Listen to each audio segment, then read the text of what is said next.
All right, guys, welcome back. We will now jump into the matchups for the week. Week 20 is concluded. Things are getting really, really close coming down the wire here. Only two weeks left until the playoffs begin. And with Benjamin and myself this week, we bring on a guy who hasn't yet appeared on the show, Christopher Mortimer Levy. How are you, sir? Doing good, man. Thank you for having me on. I know we've been trying to get on for a little bit now, last maybe 5, 6 or so weeks, but we finally got it going. Very, very happy to have you. Thanks for coming on, Chris. I really appreciate you taking the time. So it's been a very, very crazy year for you. Started very down and been just climbing this hill steadily. How does it feel to be in this position, to be in a pennant race, the chance to finally get into the playoffs? This is your 6th year with us. You started in 2014. You see the light at the end of the tunnel. How are you feeling right now? Definitely feeling a lot better than I was the first 2 or 3 weeks of the season. At first, I thought it was just going to be, oh my God, here we go again, another bad year. Kind of started going into fantasy, like you said, 6 years ago. I just went into fantasy baseball not really knowing much about it, just being kind of like a little bit of an outside avid fan. Not a crazy baseball guy, but I do know a little bit about the sport. So, I mean, you asked me to join the league, and I was like, why not give it a try? And like you said, it's been 6 years, so a lot of downs, but finally we're getting some ups, and this has been an awesome season, to say the least. Everything's been kind of going together with adding people week to week, holding on to the right guy, dropping the right guy. It's just been all coming together, and it's been real fun. That's I appreciate you saying that. We take pride in making this league as fun as humanly possible and as competitive as humanly possible. You've done a fantastic job digging yourself out of your early hole, and this week is no exception as you get a double-up win over Frank this week, 14-7. Close categories this week in the matchup.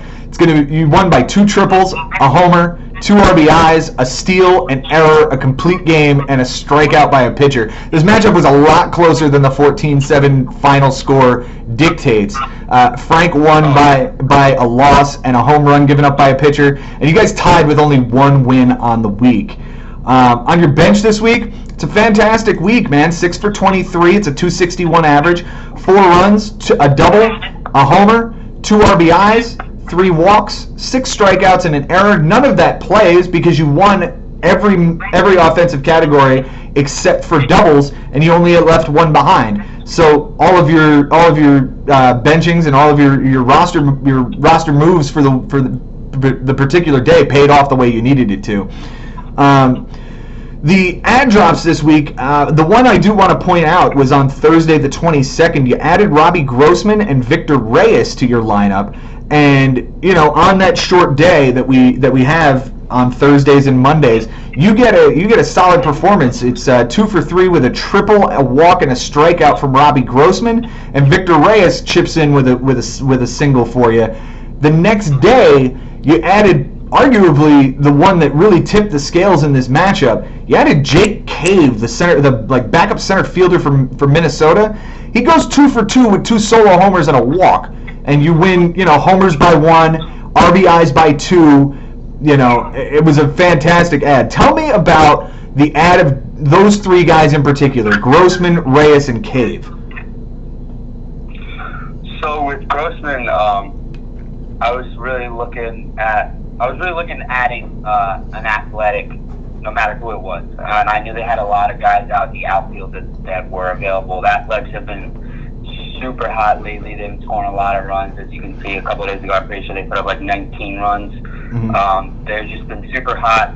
I've been I've just been trying to add guys from the waiver wire from hot teams with hot bats, honestly. As cliche as that sounds, but I was looking at Grossman, and I'm pretty sure in the last 14 days he was batting over, I want to say like 280.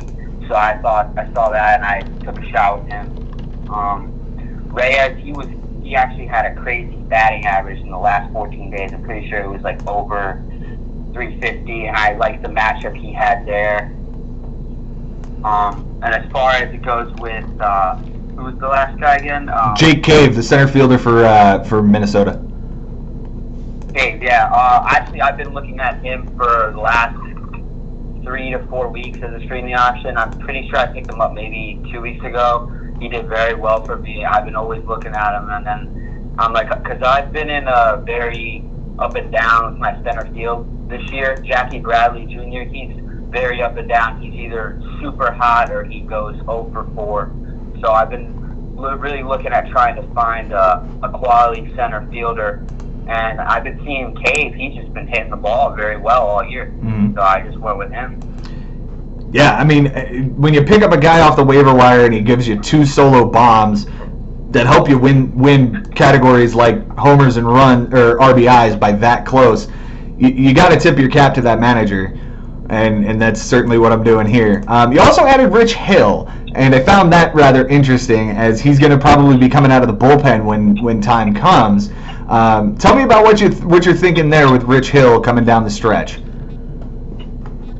I just think it's another arm to add to the rotation. Honestly, it's up in the air whether he's going to be in the bullpen. Most likely he'll come out of the bullpen to start the season, and obviously come playoff time they'll use him as a starter. But I just think the flexibility with him is there. Who knows, maybe if he wows them in the bullpen, maybe they give him a shot at a starting role before the playoffs. So maybe he can come and be a little bit of either a good weapon, or he can hurt me come down the stretch here, come playoff time, if I'm able to get in. Yeah, there is one possibility that I see coming down. The Dodgers are sort of talking about shutting down Hyun-Jin Ryu toward the playoffs so that he can get some extra rest, and that might play into the hand of the Rich Hill owner in your case, where he comes back off the DL, they sort of shut down Ryu and give those starts to Rich Hill. That could be really huge in the last couple of weeks here. We'll jump to Frank's team real quick. He went 2 for 11 on his bench. That's a 181 batting average, a run, a double, a homer, 2 RBIs, and 5 strikeouts. Obviously, the homer and the RBIs are what play here, and it comes down to a play of Adeiny Hechavarria on his bench with a homer, 2 RBIs, 2 runs, a walk, and a strikeout. The rest of that doesn't really matter. But Ozzie Albies was 0 for 4 with 2 strikeouts at second base. Again, he's probably not going to ever make that play, but if he could find a way to get Hechavarria into the lineup, we're talking about a 12-7 matchup versus a 14-7, and that's a hell of a big difference when it comes this late in the season with the standings as close as they are. Moves for him, he also picked up Victor Reyes. It looks like he held on to him for quite a while, but he picked him up, it looks like. Well, he picked him up on the 20th and then ended up dropping him the next day, and that gave you the opportunity to get him on the 22nd. Otherwise, not a whole lot going on for him. Another sort of tease with Jesus Aguilar, and then the Adeiny Hechavarria pick up and drop. He dropped him on Saturday to pick up Jose Iglesias. Otherwise, like I said, it was a really, really tight matchup when you look deeper into it, but when you look at batting average, on base percentage, and runs scored, you dominated there. You dominated in walks. The rest of the offensive categories, though, were really, really close. We'll jump to key players here, and there is one guy I want to hit on extensively when we get to your pitchers, but we're going to do offensive players first.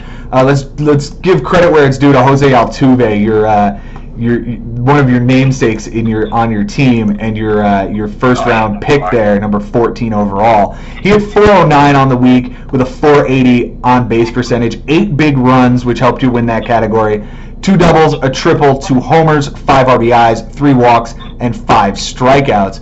This is a guy that missed a lot of time with injury, and I think that contributed quite a bit to the struggles you had in the early going. But now that he's back and healthy, hitting over 300, has almost 25 homers, he's just not getting the steals that he got in years past.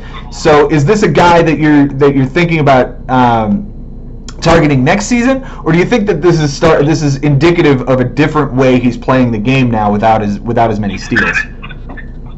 Well, that's funny you said that, because honestly, I'm pretty sure, I'm not, Ben, I don't know if you know for certain, but I'm pretty sure I've had Altuve 3 out of the 6 years I've been in this league. Well, I know you've definitely had him in the two for a past. fact. I know 2 for a fact. This is the second time for a fact. I may have had him a 3rd time. I'm not sure. We'd have to double check that. But I know I had him on his breakout season in like 2014. But other than that, you know, You know, Joe had him in 2017 because he I traded him for him. away. Yeah. And then I traded him for Mookie Betts in 2017. So there's two of those years Right. accounted for. 2016 might be the year where your team name was No Way Jose's, Chris. yes, Mm. yes. Okay. So So maybe it was. I've had him 2 times already. So I definitely see that he's in a bit of a decline, but he's definitely not going to get to the production that he once was at. I don't see, just with the age factor coming into play. But he's definitely going to be a great player to have on your team. Maybe not a first-round pick next year. Maybe a great second-round pick. If you can maybe get him early in the second round, I think that would be a steal. Late first round, early second. I just don't think he's that top 10 solid pick anymore like he's been for the last few years. I don't know if he's going to be that guy anymore with the emergence of all these young batters coming up that we're seeing. yeah, and you know what? You've got one of these young bats, and he definitely contributed this week as well. I'm talking about Jose Aquino, man. That was a hell of a pickup. 333 average, 429 on base this week. 3 runs, 2 doubles, a homer, 3 RBIs, a steal, a walk, 7 strikeouts. I highlight him. Obviously, the steal was a big deal, getting that, and you win that stat by 1. You know, you win homers by 1, and this kid has just been otherworldly. Tell me when you grabbed him really, really early. You know, I think he came up on like the 6th or the 7th and hit a homer, and you grabbed him like the next day. Yeah, I think it was only his 2nd or 3rd game in, but he had homered every other game, and I was just like, wow, this kid is. You can just tell his hitting stance is not normal for pitchers to see. So it's going to take some time for them to get accustomed to that. I just think he just smashes the ball. He's got an incredible amount of power. And as soon as I saw those highlights from those first few days when they were hyping him up, I was like, I got to get this guy on my team. I had a hole at right field at the time. Hunter Pence and Winker were on and off from the DL, so I was just like, I need to go find me a guy that can hit some home runs, because I noticed my team was kind of drawing back from home runs a little bit, maybe 2-3 weeks back. So I wanted to address that, and he was able to help me with that tremendously. Yeah, what a shot in the arm this guy has been for you. You know, you've had him less than a month. It's in fact 20 days you have had him. He has hit 12 home runs professionally. You have 10 of them on your team. Just an absolute amazing shot in the arm, and well worth it. And finally, I'm going to highlight another guy, and I've said this before, and I'm sure you've heard it. How does the Houston Astros go out and get Michael Brantley, who goes 400 with a .520 on-base percentage this week, 5 runs, 2 doubles, a homer, 6 RBIs, 4 walks, and only 1 strikeout on the week? Tell me what you thought about Michael Brantley as you grabbed him in the 9th round, almost 150 picks into the draft.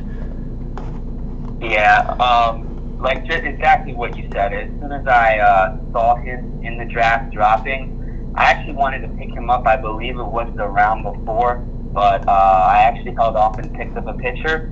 And then I said, let me see if he's still available next round. And when I picked him up, I said, this pick might be my best pick. And honestly, like you said, I just thought it was a no-brainer. Putting him in with that lineup is just absolutely nuts. Honestly, he's been super consistent all year. Honestly, he's my best player in my opinion, consistent-wise, all year. He's been absolutely phenomenal. Yeah. I don't think without him I would not have anywhere near the success I have right now, because he's kept me in games where he's hit triples, he's hit multiple home runs in games, so he's just been very, very huge for me all year. Yeah, he goes with the 14th pick in the 9th round. You know, you hit on it that you took a pitcher in the 8th. It was Alex Colomé, the closer for Chicago. But Michael Brantley, he goes after, you know, names like Yasiel Puig and Aaron Hicks and, you know, other outfielders. David Peralta is another one that he goes after. And he's just been lighting the world on fire for you. Going over to your pitchers, and this is the guy I really want to focus on because this has been, I think, and I don't think it's even close, the free agent pickup of the year in Lucas Giolito. You know, this week he gives you the complete game and a 12 strikeouts, nothing earned, an 0.33 whip, and obviously gets the win. Giolito leads your team, and I think he leads the league in complete games with 3. And, you know, who did you see this coming, or was this a case of like, oh, he had a really great start, let me grab him, and you just haven't held on to him? Oh yeah, it was just kind of let me see what he does for me. He was a free agent. I actually read up an article about him prior to the season starting. Some guy, if we could find it, it'd be pretty cool. But some guy kind of predicted this. He kind of saw this coming. I think it was a Chicago White Sox beat writer, but he kind of predicted a Cy Young year for Giolito. And after I'm pretty sure he had maybe 2 or 3 starts, and I think I picked him up. He's honestly, I don't think without him, my starting rotation would have nowhere near the success they've had, honestly, because the way they started out, my starting rotation started out very bad. Steven Strasburg was not good to start the year. He was very up and down. He's been absolutely electric, so he's been able to help my rotation go forward. But without Giolito, I don't know where my team would be. Honestly, I've been noticing throughout the years being in this league, a lot of the teams that make big splashes in this league are teams that get that prize free agent guy, and I just hope that Giolito can be that guy that can get me into the playoffs. I really hope he can do that for me. Yeah, a lot of big matchups coming up these next few weeks, so we'll see what he can do. Oh yeah. For context, you picked him up on May the 7th, which was the day he started in Cleveland, and he went 7 1/3. Looks like three hits, 3 walks, 8 strikeouts. Looks like maybe nothing earned because they won the game 2-0. From there, he rattled off 1, 2, 3, 4, 5, 6, 7, 8 straight wins between May the 7th and June the 14th. Lowered his ERA from when you picked him up at 5.32 all the way down to 2.22. It is a 3-run difference over 9 starts. He's just been absolutely electric. And he just continues. You know, he pitched yesterday really well against Minnesota, despite getting the loss, 9 strikeouts over 6 innings, and obviously the start against Minnesota last week, the complete game, 12 strikeouts. You know, it was a stretch of 3 straight games of 11 or more strikeouts against Oakland, LA, and Minnesota. He's just been absolutely amazing. It is no doubt, in my opinion, the pickup of the year. And, you know, when you pair him with a guy like Steven Strasburg, who gave you 13 innings and 16 strikeouts with only 1 homer and 2 walks, a 1.38 ERA, and an 0.85 whip, that is a devastating 1-2 combination at the top of your rotation to go at. Tell me about Strasburg, because he's another guy that you drafted really early, 3rd round, and has an injury history. So to see, you know, Trevor Story, who has an injury history, Jose Altuve, who had injuries this season, and Steven Strasburg as your top 3 starters, did you have any trepidation after the draft at that point in the draft? I definitely was a little worried about Strasburg after. I was with my cousin actually during the draft, and he's a huge baseball fan. He's played baseball his life. He loves baseball. I told him I needed a pitcher. I wanted to get a pitcher that round, and he told me to look at Steven Strasburg. He was like, I think he's going to have a great year. I looked at all his numbers. Like you said, he got injured. He had suffered from injury last year. I was hoping maybe this year could be a clean year, no injuries, good year. I just took a risk with him. I I actually thought that Max Scherzer would fall off a lot more than he's had. He's had a pretty good year. Mm-hmm. I thought Scherzer was going to fall back a little bit, and I thought Strasburg was going to be that number one guy for them. But I guess that kind of happened with injuries and everything. Strasburg's been their number one guy this year, so yeah, I mean, he's really banking on that, honestly, and it paid off. Yeah, he's got over 200 strikeouts, which is the third time he's done that in his career. But he only has pitched 200 innings once, and that was way back in 2014. I think he's on pace to do that again. 2017 he would have done it as well, but I think he got hit with a comebacker, and that ended that season. So it's a case of you've hit the 170 mark in innings with him. He definitely is a guy you could see getting 200 the other 29 innings the rest of the way. A fantastic top of the rotation guy for you. A little risky, but it's baked into getting him in the third round. Finally, we'll hit on Archie Bradley, another free agent pickup for you, who gave you 3 saves, 3 1/3 innings, 3 relief appearances, did give up a homer and a walk and a strikeout with a 5.40 ERA and a 1.20 WHIP. But I highlight him because you won the saves category. Tell me, and I'm sure this is going to actually sting my co-host here, Benji, because I'm pretty sure Ben owned him for a period of time and ended up dropping him. Tell me what you saw with Archie Bradley and how fast you were running to the waiver wire to pick him up when Greg Holland fell apart, because you picked him up right before the MLB trade deadline. Yeah, I just my relief pitchers were kind of going through a bit of a weird cycle there. Colomé had a couple bad outings. Hader started having some bad outings, and I was like, what is this? He's been so good all year. But I was looking for another closer. Workman actually became named Boston's closer, so that worked out. And I took a little bit of Ben's strategy with the 4 closers, and so far it's been working out pretty well, I think. As far as picking up Archie Bradley, I just saw him on the waiver wire. I saw a closer for a good team. Not a great team, but a good team in the Diamondbacks. I knew he can pick up some saves for me.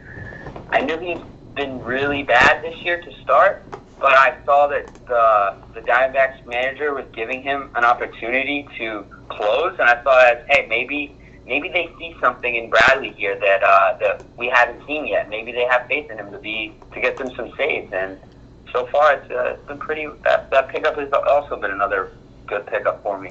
Yeah, living out here in Vegas, the Diamondbacks are kind of the local team out here, so I do get to see a lot of their home broadcasts. And the thing that I've noticed in the past with Bradley is that they're much more using him like Milwaukee used Josh Hader last year, where he was sort of the fireman who comes in for an inning or two, gets a high strikeout rate, but it was never a case of they never used him as the closer.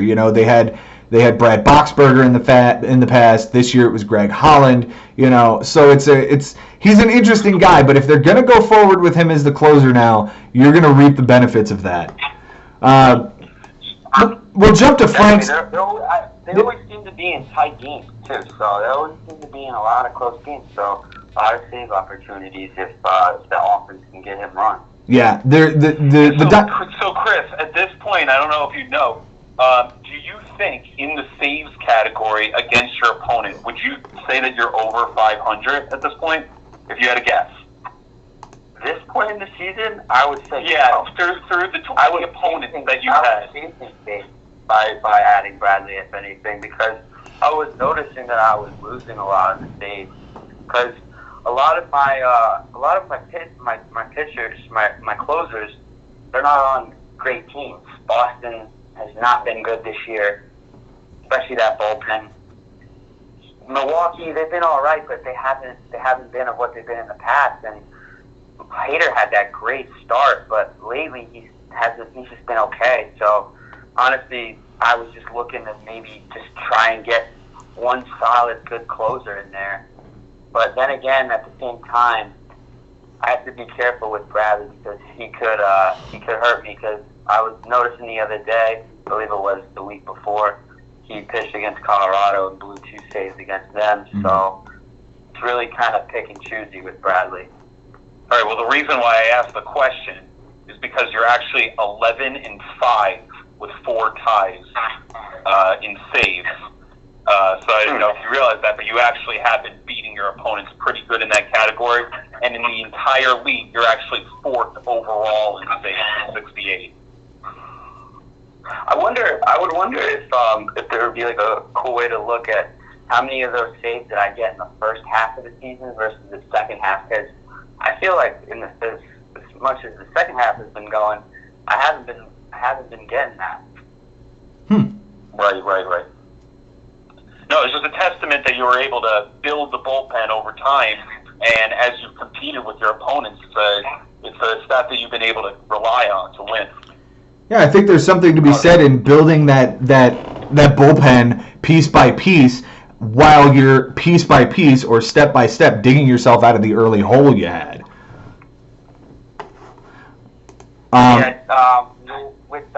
With Hader, he was honestly on fire for a while there, and he was a big reason as to why I believe I was winning that category a lot of those weeks.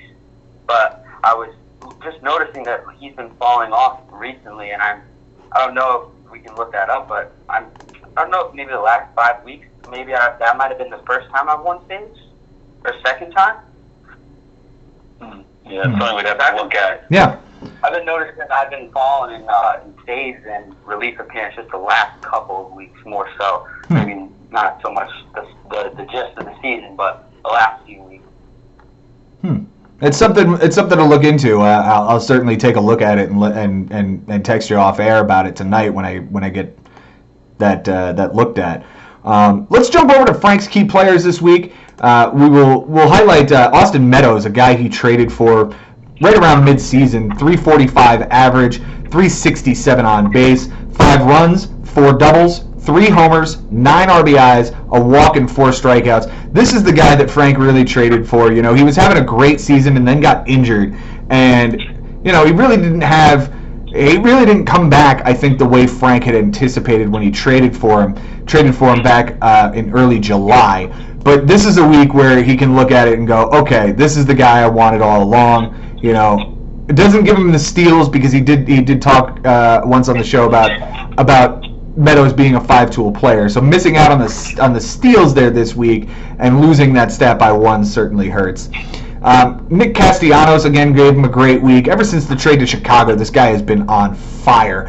444 average and on base, 5 runs, a double, 2 homers, 6 RBIs, and 5 strikeouts. He's still batting second in that Chicago lineup every single day. He's getting hits every single day. You know, he's hit in like what looks like 7 out of the last 8, and multiple hits in about 5 or 6 of those. So he's just been a nightmare for hitters. He's now closing in on 20 homers on the season, and considering that the Cubs traded for him when he had 11 homers all the way through the trade deadline, is a testament to what will happen when you get on a good team and have protection in that lineup. Finally, Christian Vasquez, who he flirted with a lot as his catcher, dropped a couple of times. Now he's going to hang on to him. 294 average, 333 on base, a run, 3 doubles, 2 RBIs, a walk, and 3 strikeouts. I highlight him. Again, Frank didn't have the greatest of weeks offensively. Only hit 233, only had a 279 on base. Competitive homer and RBI totals, but he did win doubles by 3, or was it 3? Yeah, by 3. And Christian Vasquez hit him 3 doubles, so there's the difference there. For his pitching, I just wanted to touch on Castellanos real quick. Yep. Every time I watch the Cubs, as of recently, this guy seems like he's getting big hits for them. He's hitting balls in the gap. He's hitting home runs. He's just been on fire. Mm-hmm. And in the mid-season, a little bit before the trade deadline, me and Frank were talking a lot about a trade, and he actually offered me a trade that if I would have taken it would have been extremely beneficial to me. I don't know if you guys would have allowed it, but he wanted to trade me Nick Castellanos, JD Martinez, for Dansby Swanson, Howie Kendrick, David Price, and I believe one other reliever. If that trade would have went through, who knows where my team could have been right now with Castellanos and Martinez. Especially with David Price hitting the DL here, yeah, it's it goes back to David Price was pitching very well, and he wanted him on his team. And who knows if Zach Shade would have went through? Who knows what would have happened? That's an incredible trade, and it goes back to my rant many weeks ago about him not wanting JD Martinez and not loving Nick Castellanos, and here he is, starting Castellanos and Wright every day. That would have been a huge trade, another huge trade that Frank would have pulled off. David Price hitting the DL is huge. I think it's interesting that he was trying to trade for Dansby Swanson when Swanson was on his team for a good period of time as well. Benny, any thoughts to that blockbuster that never happened? It's blowing my mind. I heard certain parts of it happening when it was happening. I think you and I had a discussion about it, Joe. We weren't sure how we felt about Howie Kendrick. Is he a starting player right now? Is he still kind of a utility off the bench kind of a guy? I kind of remember it vaguely, like just rumors that it was happening. Whether it went through or not, I don't know, because Chris is saying that there was another reliever involved. It definitely depends on who that reliever was. Right, if that reliever was say Alex Colome, I think that goes through. If it was a guy who's bounced around the league 7 times and is just a 7th inning guy on a middling team, I don't know if that ends up being something that goes through. Especially considering it's basically JD Martinez it's Nick Castellanos for David Price and then JD Martinez for 3 other guys. Right, and at the time, Nick Castellanos wasn't putting up the kind of production that he is now, so his value wasn't the same. Exactly. And ironically, Frank now has Dansby Swanson on his team, so there's that. We'll jump to Frank's pitching this week. Craig Stammen, the setup guy in San Diego, gave him 4 relief appearances, 5 clean innings, 6 strikeouts, nothing earned, and an .060 WHIP. He won. The one stat he did dominate was relief appearances this week, and I want to give credit where it's due to that reliever. Andrew Heaney was an absolutely amazing pickup for him. Last week. Or 2 weeks ago, he streamed him. He had a good start, and he told me, he says, "I'm going to hang on to this guy because this is the Angels' ace." As the guy who drafted him this year, I looked at him in much that same capacity. This is going to be the Angels' ace. But the problem with him is that he's incredibly injury prone. So when coming out of spring training, they say, "You know what? He's got a shoulder thing. We're going to put him on the DL." I didn't have time or patience to sit for Andrew Heaney, so I dropped him. And here he is this week, going 8 innings with a win, 14 strikeouts, and only 1 solo home run, a 1.13 ERA, and an .050 WHIP. Frank pitched really well this week, 2.84 ERA, a 1.06 WHIP, only 10 walks, 5 homers, and obviously beat you by 1 in the losses as well. This was the only win he had all week from his pitching staff, so this was an unbelievably important start for him to make with Andrew Heaney. The start came against Texas in Arlington, a really bad pitcher's park, or a really good hitter's park. So to see that kind of production and 14 strikeouts against that offense, it's really, really, really awesome to see. By the way, he followed it up last night, 6 innings, 10 strikeouts against Texas at home. So, this guy, he might be somebody. This is the type of situation where a bottom feeder team gets a really hot pitcher late, and it's going to negatively affect every team at the top because nobody has him. Right, and also it's the kind of guy that you think, well, is this this guy's coming out party? And now he's going to be a pitcher on the scene now for the rest of his career, or is it just that he really just owns the Texas Rangers? It could be. I think it's a case of if he can put together, these 2 or 3 starts along with whatever he does in September against, the September call-ups from other teams, he might be a guy who gets a lot of hype in the draft season next year because again, he is the ace of a staff. He pitches in a decent park in Anaheim, has what should be a decent offense behind him with the best player in baseball, Ohtani, Cole Calhoun, whatever they do in the offseason to try to improve that offense. He's a guy that I could see getting inflated in the preseason, but again, he has incredible injury risk. Finally, I'll highlight Michael Givens, another guy that, Frank was talking. He picked him up a couple of weeks ago and said, I picked up Michael Givens. I was like, okay. I mean, it's a closer by committee out in Baltimore, and they're a bad team. But if you can get a save or two and win a category, that's fantastic for you. He's like, no, I think I'm going to drop him. And I was like, well, who are you going to drop him for? And he goes, oh, like Paul Fry, another bullpen arm in Baltimore. I was like, what's the point?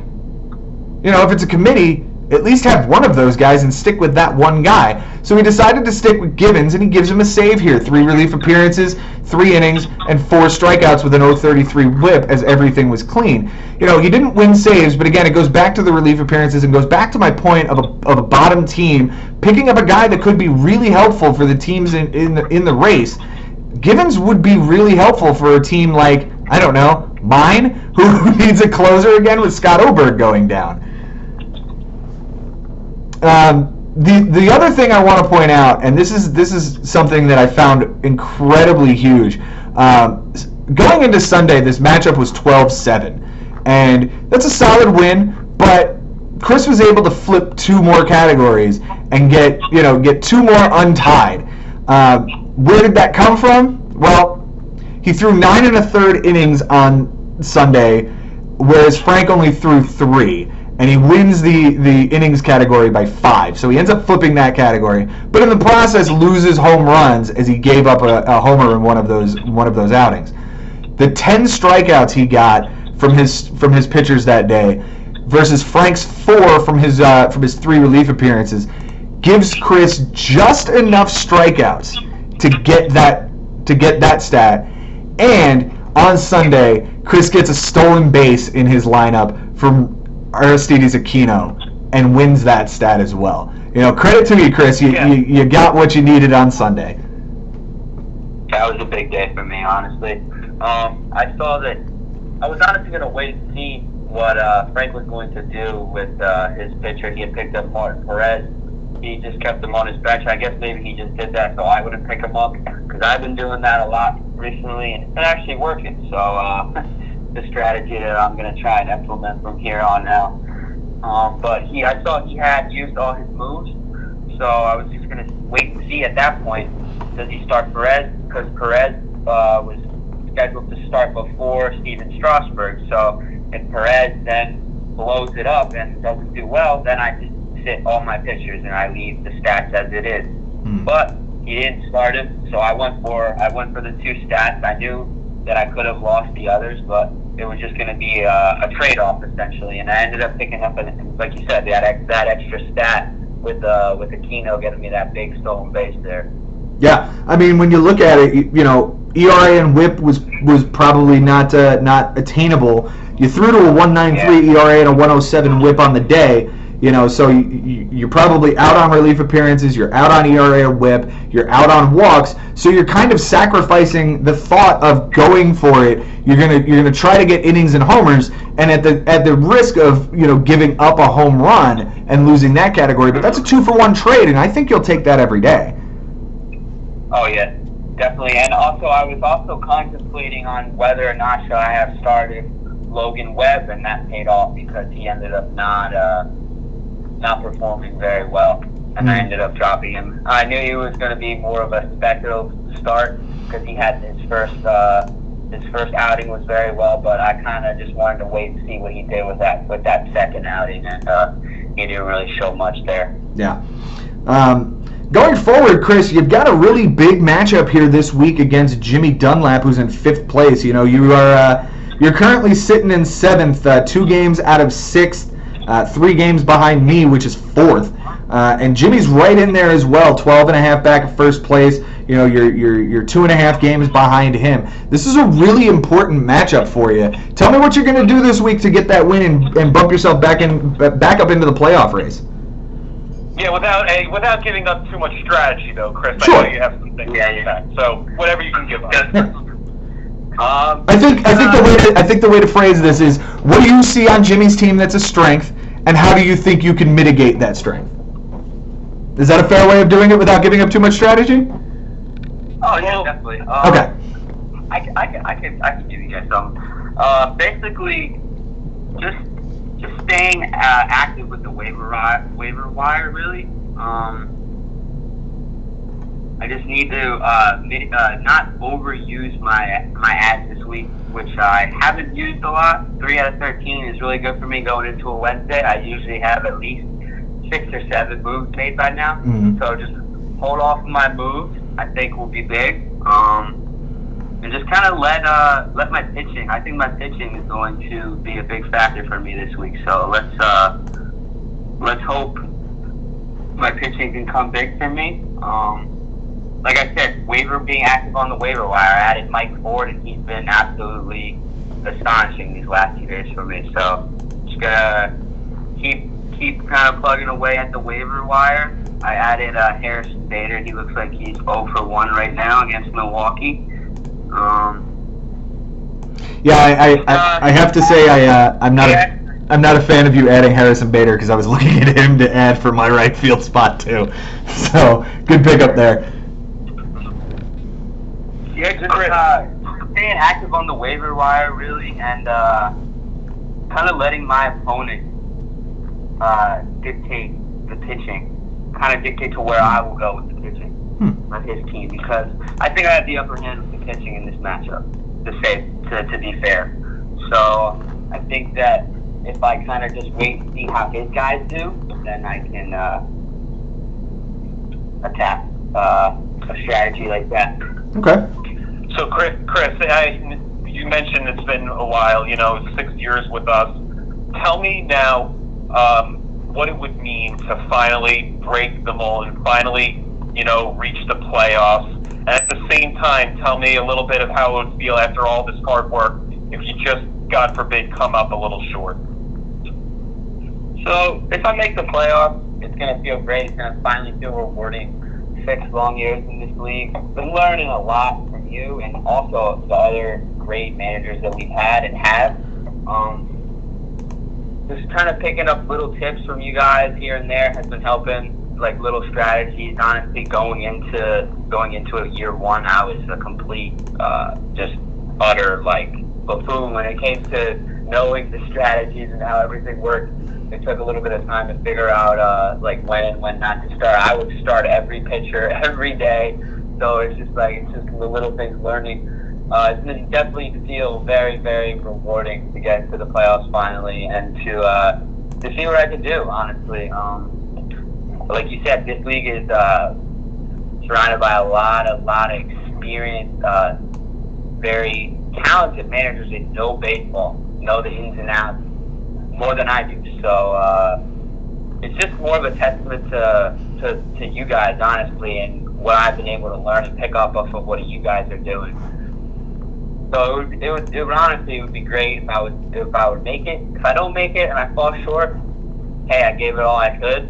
I know going into next year, knowing what I know and what I've learned from this year, I expect really, really, really big things for me next year. Because I've honestly, in my opinion, I've plummeted in every draft I've done. But now I think this is the 6th year in. I think I know where and what I need to do when it comes draft time. So I don't think I'm going to have a bad draft next year. So if I don't make the playoffs, I'm just gonna keep my head held high. Honestly, gave it all I got, and we're looking forward to next season even more. Honestly.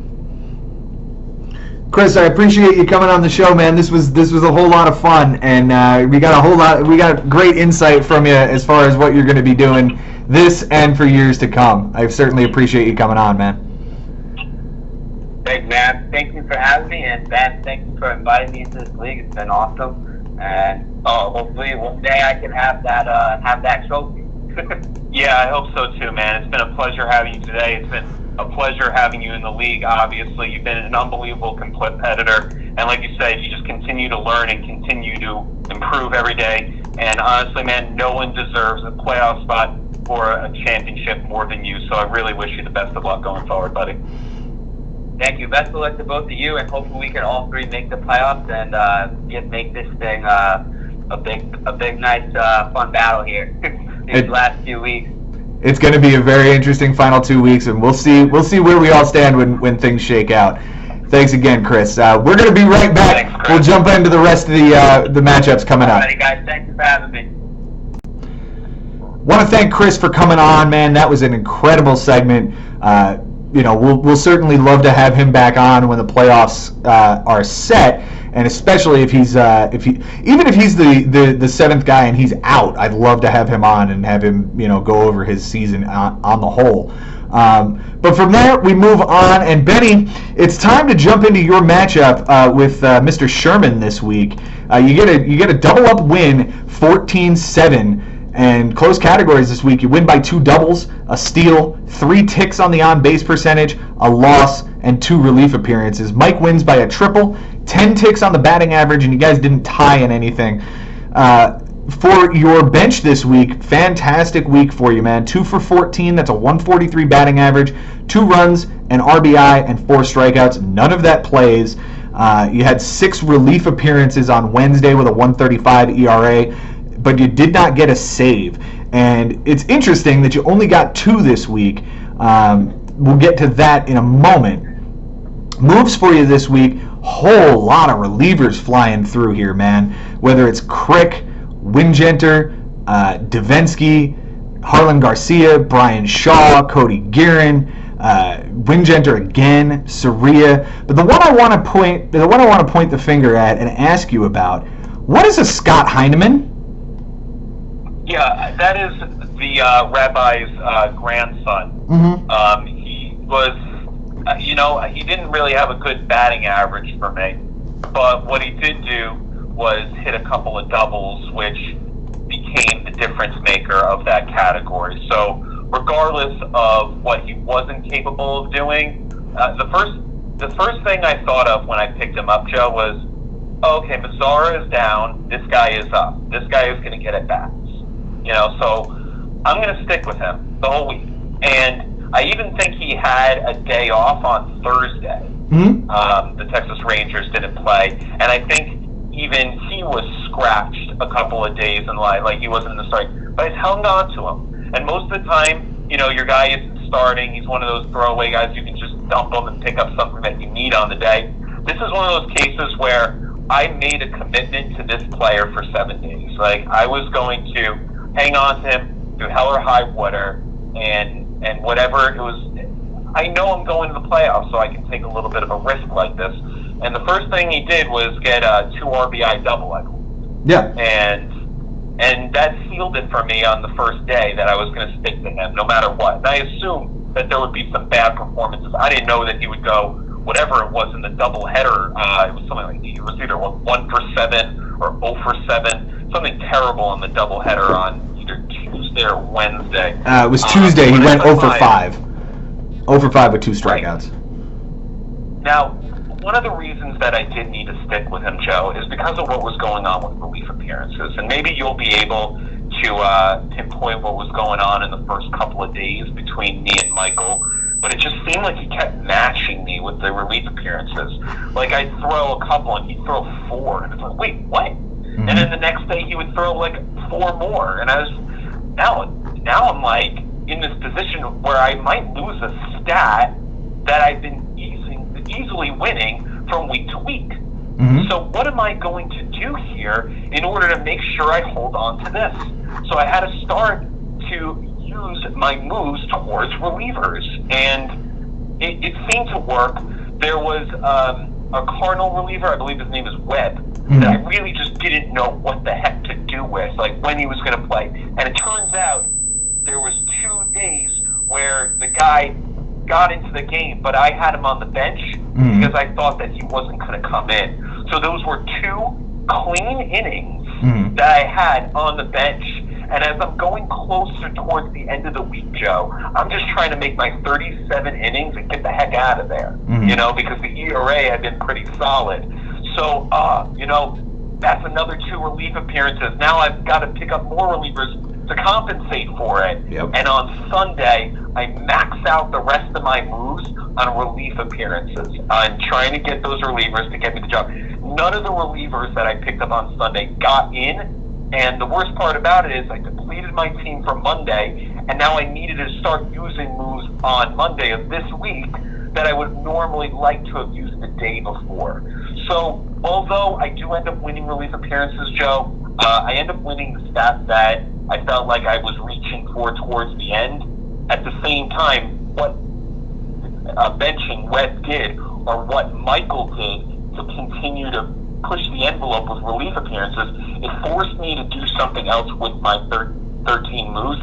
Normally, I would love to have a couple at the end to use to prepare for Monday. I wasn't able to do that. I saw that obviously relief appearances was close. You ended up going 24, where Michael came up with 22. This is one of those matchups, and to get 24 relief appearances and only 2 saves, and for Mike to get 22 relief appearances and no saves, this was a hell of a chess match in the bullpen, and it's really indicative of how strong Mike is as an owner, to know that this is your strength and to not punt that. To say, you know what, I could punt that and go after other stats, but I'm going to attack him here and see what I can do, the rest of the way on his strength. And he comes up short, obviously, and unfortunately, and I think we both agree on this matchup really seals his fate. He will not be a playoff team. He ends up falling well short now. He's now 25.5 out. 6th place is 12.5 ahead of him. It would take a miraculous final 2 weeks for him to get in, and you really put the hammer down and put him to bed on this comeback he's been on. I guess so. And as I'm playing throughout the week, I'm thinking about that this guy has had a terrific run recently. He had a good start, and then he kind of went into a lull. And he's been the most exciting story lately. And you said it best last week. You said either the magical run continues or the story is over. And it looks like it. It looks like this is the end. He can play spoiler against Bobby and put what's a very improbable playoff chance for Bobby. He could put that to rest. He could possibly end your season next week if you can't win against Ari. So there's still some things that he can hold his hat on, and he can certainly hold his hat on having a terrific run and a very good season, and probably going to be an over 500 team. Sure. And it stinks to have a good winning season and not make the playoffs, but this is Mike Sherman. Unfortunately, he's come up short quite a couple of years. 2013, I think he missed by 1 stat. The year after he made the playoffs, the year after he won the championship, he won it in 2016. In 2017, he came up just short as well. This is what Mike Sherman's just such an amazing competitor. He's just an unbelievable opponent. He makes you play your game differently. And I think I just got really fortunate with my pitching, like you talked about, the bullpen, because I batted 236 this week. I didn't deserve to win a lot of the hitting categories that I did, but a lot of crazy things happened on Sunday that got me on base percentage. I have them. I find, I talk about those unlucky Sundays, how crazy it is that you could be playing so well to have a lead throughout the entire week, and then on Sunday, everything falls apart for you. This is one Sunday that I can say I got a lot of luck, and it really, really changed everything because we were tied going into Sunday, Joe. Yeah, you did not lead this matchup until Sunday. Monday notwithstanding, you had a 9-7 lead after Monday. Right, but yeah, for the bulk of the week, Mike had this, and Mike was looking like he was going to put the hammer down and keep this thing rolling, and Sunday just changed everything. We'll get to that in a minute. Let's jump to Mike's bench here this week. He goes 11 for 30. That's a 367 batting average. 4 runs, a double, 2 homers, 8 RBIs, 2 walks, and 6 strikeouts. None of the counting stats play, but the 11 for 30 is interesting when you consider that he lost by 3 ticks on the batting average. If he gets Evan Longoria... On base. Even during the week. If he plays Evan Longoria more, that's the guy that he should have in the lineup. Because that guy on Wednesday went 2 for 4 with a homer, 2 RBIs, and Manny Machado did not play at third base.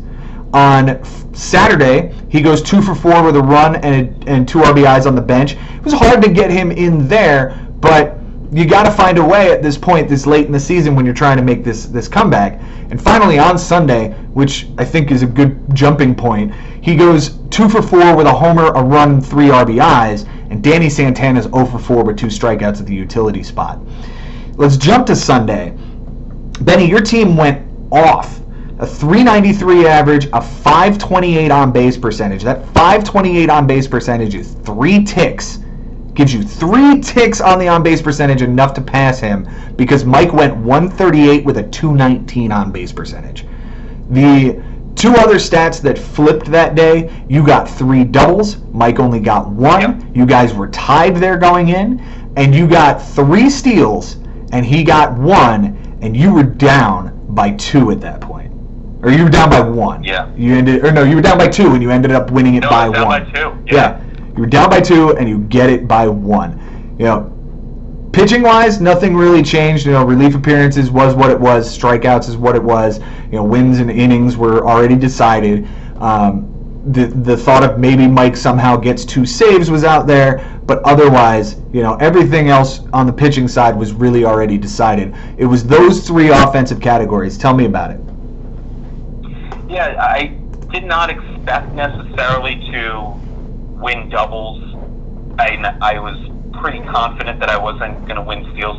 I think I was down by 1, actually. If we do the math right, I think I was down by 1. But either way, it's just, I'm hoping that Trey Turner finally does it, but you never know. Like a stolen base, it's kind of one of those things that you can pick up a speedster or play the faster guys in your lineup, in your roster, to try to get that steal. But it's such a situational thing. The guy first needs to get to first base, needs to be facing the type of pitcher that might give up a stolen base. So there's a lot of parameters, but it's definitely not something that I anticipated. The doubles, I didn't love my chances just because Alonso, Torres, all these guys that could do it for Mike.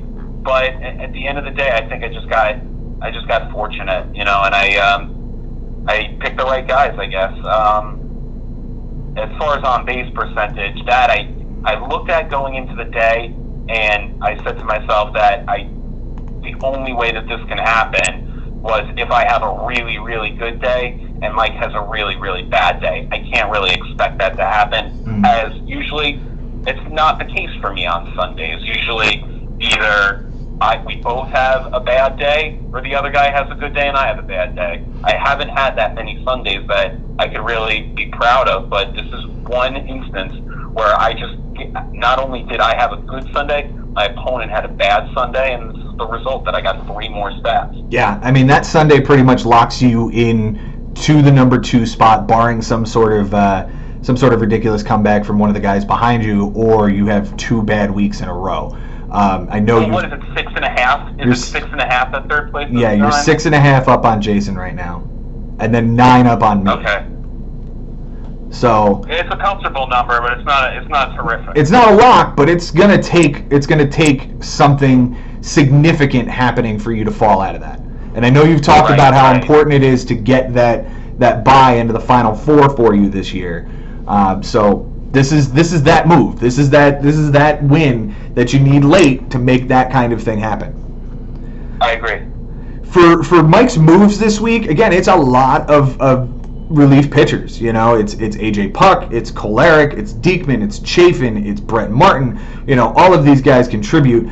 The one thing I do want to point out, he did stream Dylan Peters on Monday, and Dylan Peters did not pitch well. 4 innings, 4 earned, a homer, 4 walks, 3 strikeouts. That sort of set the tone as far as walks and ERA is concerned, because you countered with Kyle Gibson, who wasn't great, but your ERA was comparable. The thing was, you were able to mitigate walks, and your whip was really good.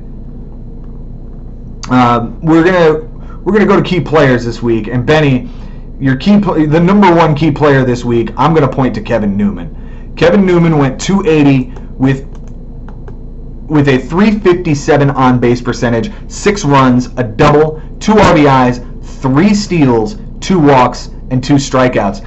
He gets the highlight because he is the guy who gave you 2 steals on Sunday to flip that category in your favor. Enormous pickup. Tell me about this kid. Tell me what you saw in this kid.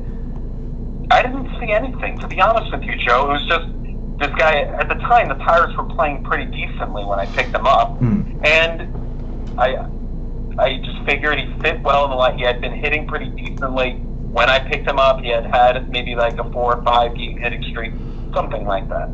And it just fit that I needed a shortstop at the time. I think I was struggling after Correa was traded, and I hadn't gotten Trey Turner yet. Right. So I was still trying to kind of fill that spot. And the other guy that I had at the time was Jose Peraza, and I had cut ties with him as well. So this was the new guy that I was going to give a chance to, and he gave me no reason to drop him. He's not been dropped from my team since I picked him up, and it's because he's gotten the at-bats. He's been starting basically every single day, and he's hitting to a high average. So did I see anything in him in particular? Not really, besides the fact that he had been on a little hitting streak, but I had never heard of him in my life, dude. In fact, I was playing Mike Haber at the time when I picked him up. He was either against Mike Haber or the week before. But I do remember that Mike texted me at the time when Newman was going off against them, and he's like, "Kevin Newman, get out of here. That's like my mailman." And I was like, yeah, I guess.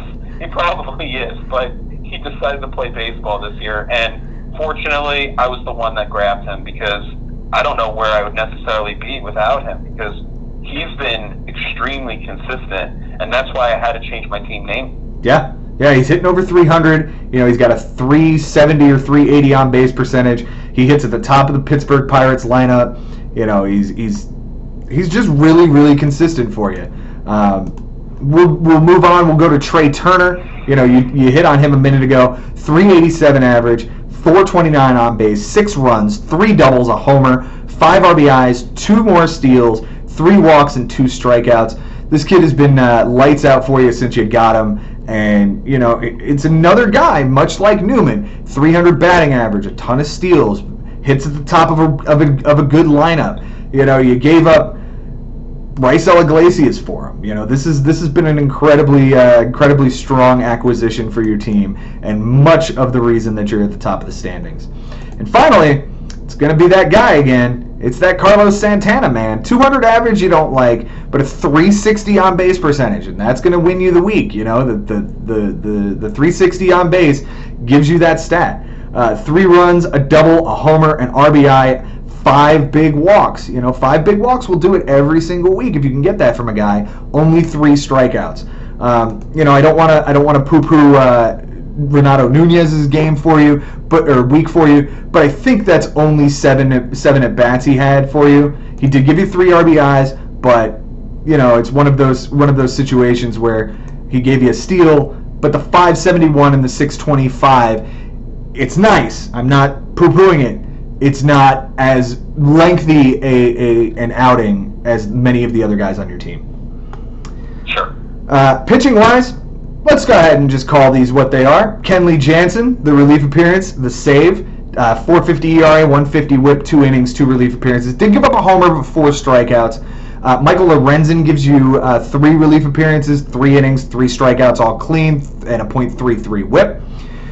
And then there's Mike Foltynewicz, who gave you 7 innings of a no decision, 7 strikeouts, 2 walks, and a solo home run. Do you remember this game, Ben? Yeah, well, I was at work at the time, but I know that it was a pitching duel against DeGrom. It was. The solo homer he gave up was to DeGrom. To DeGrom, yeah. And, for a guy who started off the season very injured, he was drafted in the 9th round by Frank, and that was going to be Frank's number 2 behind Chris Sale this season. He ended up dropping him about a month later, or 2 months later, when he came back off the DL and was really struggling. This is a hell of a pickup for you, man, and this is a guy that the Braves really believe in. This is a guy that coming down the stretch, he's going to be right there in the middle of their rotation. It's a really strong acquisition for you. Yeah, and I used a waiver spot on it, and at the time definitely was apprehensive about doing that, but I kind of felt like no matter what, this guy is going to get a chance, and I know the Braves are a good team, so I stuck with him even when he got hurt or he was sent down at some point. Same thing with Sean Newcomb. I had these 2 guys on the Braves that I didn't want to give up on. I could have dropped, and I just knew that as long as I keep on collecting wins against you guys and through my whole streak, I could survive with this guy in a DL spot or an NA spot, whatever it was. I just wanted to stick with him until he came back and give him a chance. And when I use a waiver spot, I can't just, at least for me, some other people can use a waiver spot and decide they've made a mistake and accept it and let it go. I kind of want to hold on to it. It's part of the reason Buster Posey is still on my team, because Buster Posey is not having anything close to a Buster Posey season, and he's hurt me a lot, but I did use a waiver spot on him, and I'm still in the position that I'm in. So I only need him to help me just enough to get me a win at this point, and maybe they still can. So I'm thrilled that I hung on to this guy, especially because Chris Sale goes down, like you mentioned. It's just another arm for me, and I need every single arm possible right now that can get me through this season. Yeah, we're going to touch on well, let's touch on Buster Posey for 1 second, because I find it interesting. You took a waiver claim on Fultonevich, which was the 9th round pick of Frank. You used a waiver claim in April on Buster Posey. That was his 8th round pick. And now, just this week, you added another arm. You added Miles Michaelis that was dropped by Uncle Barry. That's his 4th round pick. Another waiver claim for Ben Nisman that comes through. You know, everybody has the opportunity to burn a waiver claim on this guy. That's why we have waivers in the first place. It kind of mitigates, much like we were talking about in the early segment, the ability that I have living on the West Coast to have access to these guys at midnight versus 3 in the morning for you guys. The waivers running for a day mitigates that issue. And, you know, to have three of your fairly key players this year be waiver claims that are top 10 round picks by other guys is going to be huge for you in the playoffs.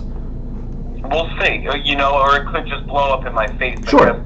Time will tell, but as of right now, everything seems to be working right, and I tend to have been managing, not Posey well. Like, I've been awful with that, because the times that I do bench him, those are the times that he basically gets the hit and the walk and the run, or the multi-hit game. I have had a really hard time with Buster Posey. But as far as Fultonevich, I've been able to bench him when he's had bad starts. I've also been able to start him when he's been good enough that his innings and his strikeouts and maybe a win matters at the end, even though maybe he didn't pitch so well. So I've been able to manage Fultonevich good enough, and I took a risk yesterday with Miles Michaelis. I realized we were talking about last week's match, not this, but right. I took a chance, number one, that I'm facing Uncle Barry, the guy that dropped him. I want to make him pay for dropping him, number one. Number two, he is very bad on the road, Michaelis, but I saw that Moustakas was out of the lineup, and I looked at the Brewers lineup, and I said, I think he could tear it up, and it worked out. So I guess we're just going to have to see going forward. Using a waiver spot, Joe, is not easy, man, because I didn't know if anyone had an interest in Michaelis. Maybe no one would have picked him up, and I would have been able to grab him earlier that day. But maybe not. Like, maybe you grab him just because he's there at 3 a.m. You want to grab him and use one of your moves there. Or maybe somebody else uses their waiver spot. I had a good waiver spot. I think I was number 4 or number 5. So I said, if I use my waiver spot now, I'm going to get him. And I wanted to ensure that. I was willing to burn an ad for this week and burn my waiver spot to ensure that I got this guy. It looks like it was the right decision. Yeah, I totally would have picked him up if he cleared waivers. This is okay. And it's the second time this week already that it has happened, because Nick Homan just this morning, 12 hours ago, burned his waiver claim on Sandy Alcantara.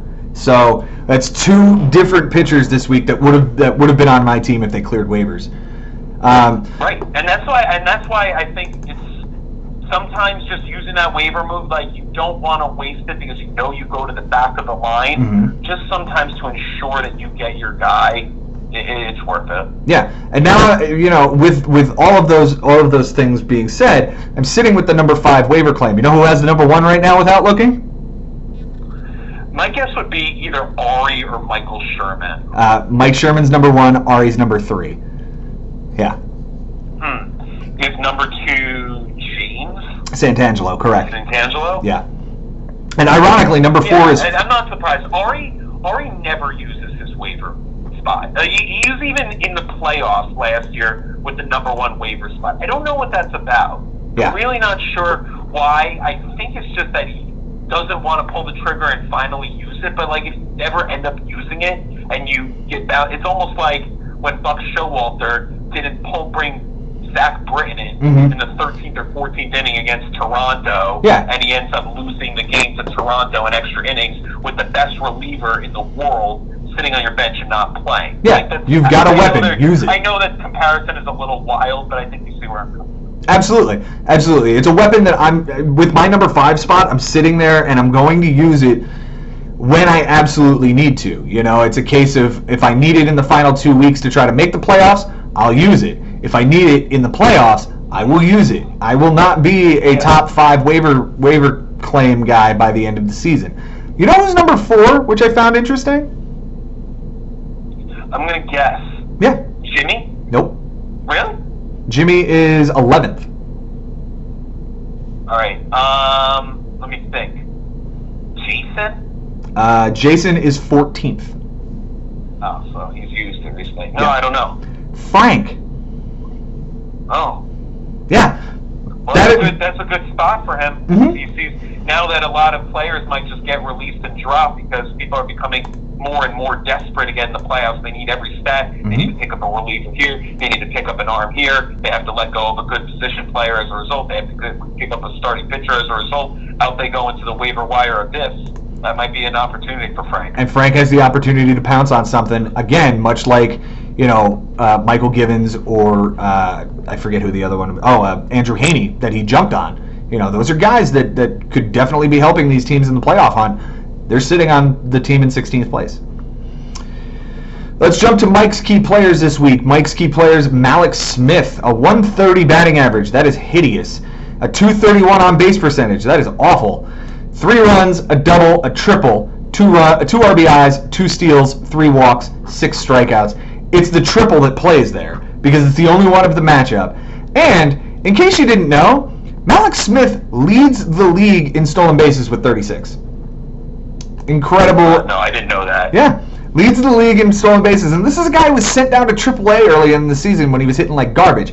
I mean, he's still not hitting the world on fire. He's only hitting 231, but he's stealing a ton of bags. And this is a kid that I think Seattle's going to rebuild with. Gleyber Torres had another great week for him as well. 391 average, 440 on base percentage, 4 runs, a double, 3 homers, 3 RBIs, 2 walks, 5 strikeouts. Where do you see Gleyber going next year? He's sitting with 33 home runs and 77 RBIs this year. Yeah, a lot of them are against Baltimore, though. Yeah. I don't know if... Hey, he's got to play that team, too. It's not like he's not going to play Baltimore next year either. No, of course not. And you can't say like those home runs don't count or anything just because it's against one team. It's still hard to hit home runs. Like, I understand that. I'm just wondering if because it's saturated towards this one area, if some of us as managers are like, you know what, he owns a team, maybe there's still another guy that I'd prefer to go to before Gleyber. I don't see him going in the first round, but I could be wrong. I don't see him as a first rounder, but I could definitely see top 2 or 3, second or third round, definitely. Yeah, for sure. 100%. Yeah, this year he's picked 4th overall, 55th. I could see that another round or 2 jump. Mostly because he doesn't steal bases, so like making him a first round pick is really dangerous. I don't think the defense is something that pulls people away from drafting him, but that is a thing. Yeah, agreed. Finally, we'll hit on Pete, now the Mets all-time leader in single-season home runs, Alonso. Another bad average, 167 with a 231 on-base percentage. But 2 runs, 2 doubles, a homer, 5 RBIs, a walk, and 10 big strikeouts. The thing that plays here is he led the team in RBIs. and he won that stat going away because of the lack of production on your team. Pitching wise, yeah. Is he a first rounder next year? That's tough to say. I mean, do you bump him that high? Does he fall into that basically Freddie Freeman and Anthony Rizzo tier of first baseman? Well, how many home runs does he need to hit for you to be a first rounder? I feel like 47. If he gets to that number, it's sort of hard to argue that he's not a first rounder. I think this second half here, and I think you and I had talked about it. Maybe it was on the air, maybe it was off, but it was right around the time he won the home run derby, and I know I had the feeling like, okay, he won the home run derby. He's been incredibly hot in the first half. This reeks of Aaron Judge. Like, this reeks of Aaron Judge, of him having a bad second half. And, Aaron Judge this year was a first-round pick. For me, I need him to hit more than 50 homers in order for him to be a first-rounder next year. Really? Now, that being said, if I'm sitting... A lot of guys have 50 home runs. I know. And here's where I'm going with this. If he hits 50 homers this year, and let's say he's one of maybe two guys to do it. Maybe the other's Mike Trout, maybe the other's Cody Bellinger, who knows, right? But there's another first baseman that's at the top of the tier. Like, if you're drafting him in the first round, he's going with Freddie Freeman and Cody Bellinger next year.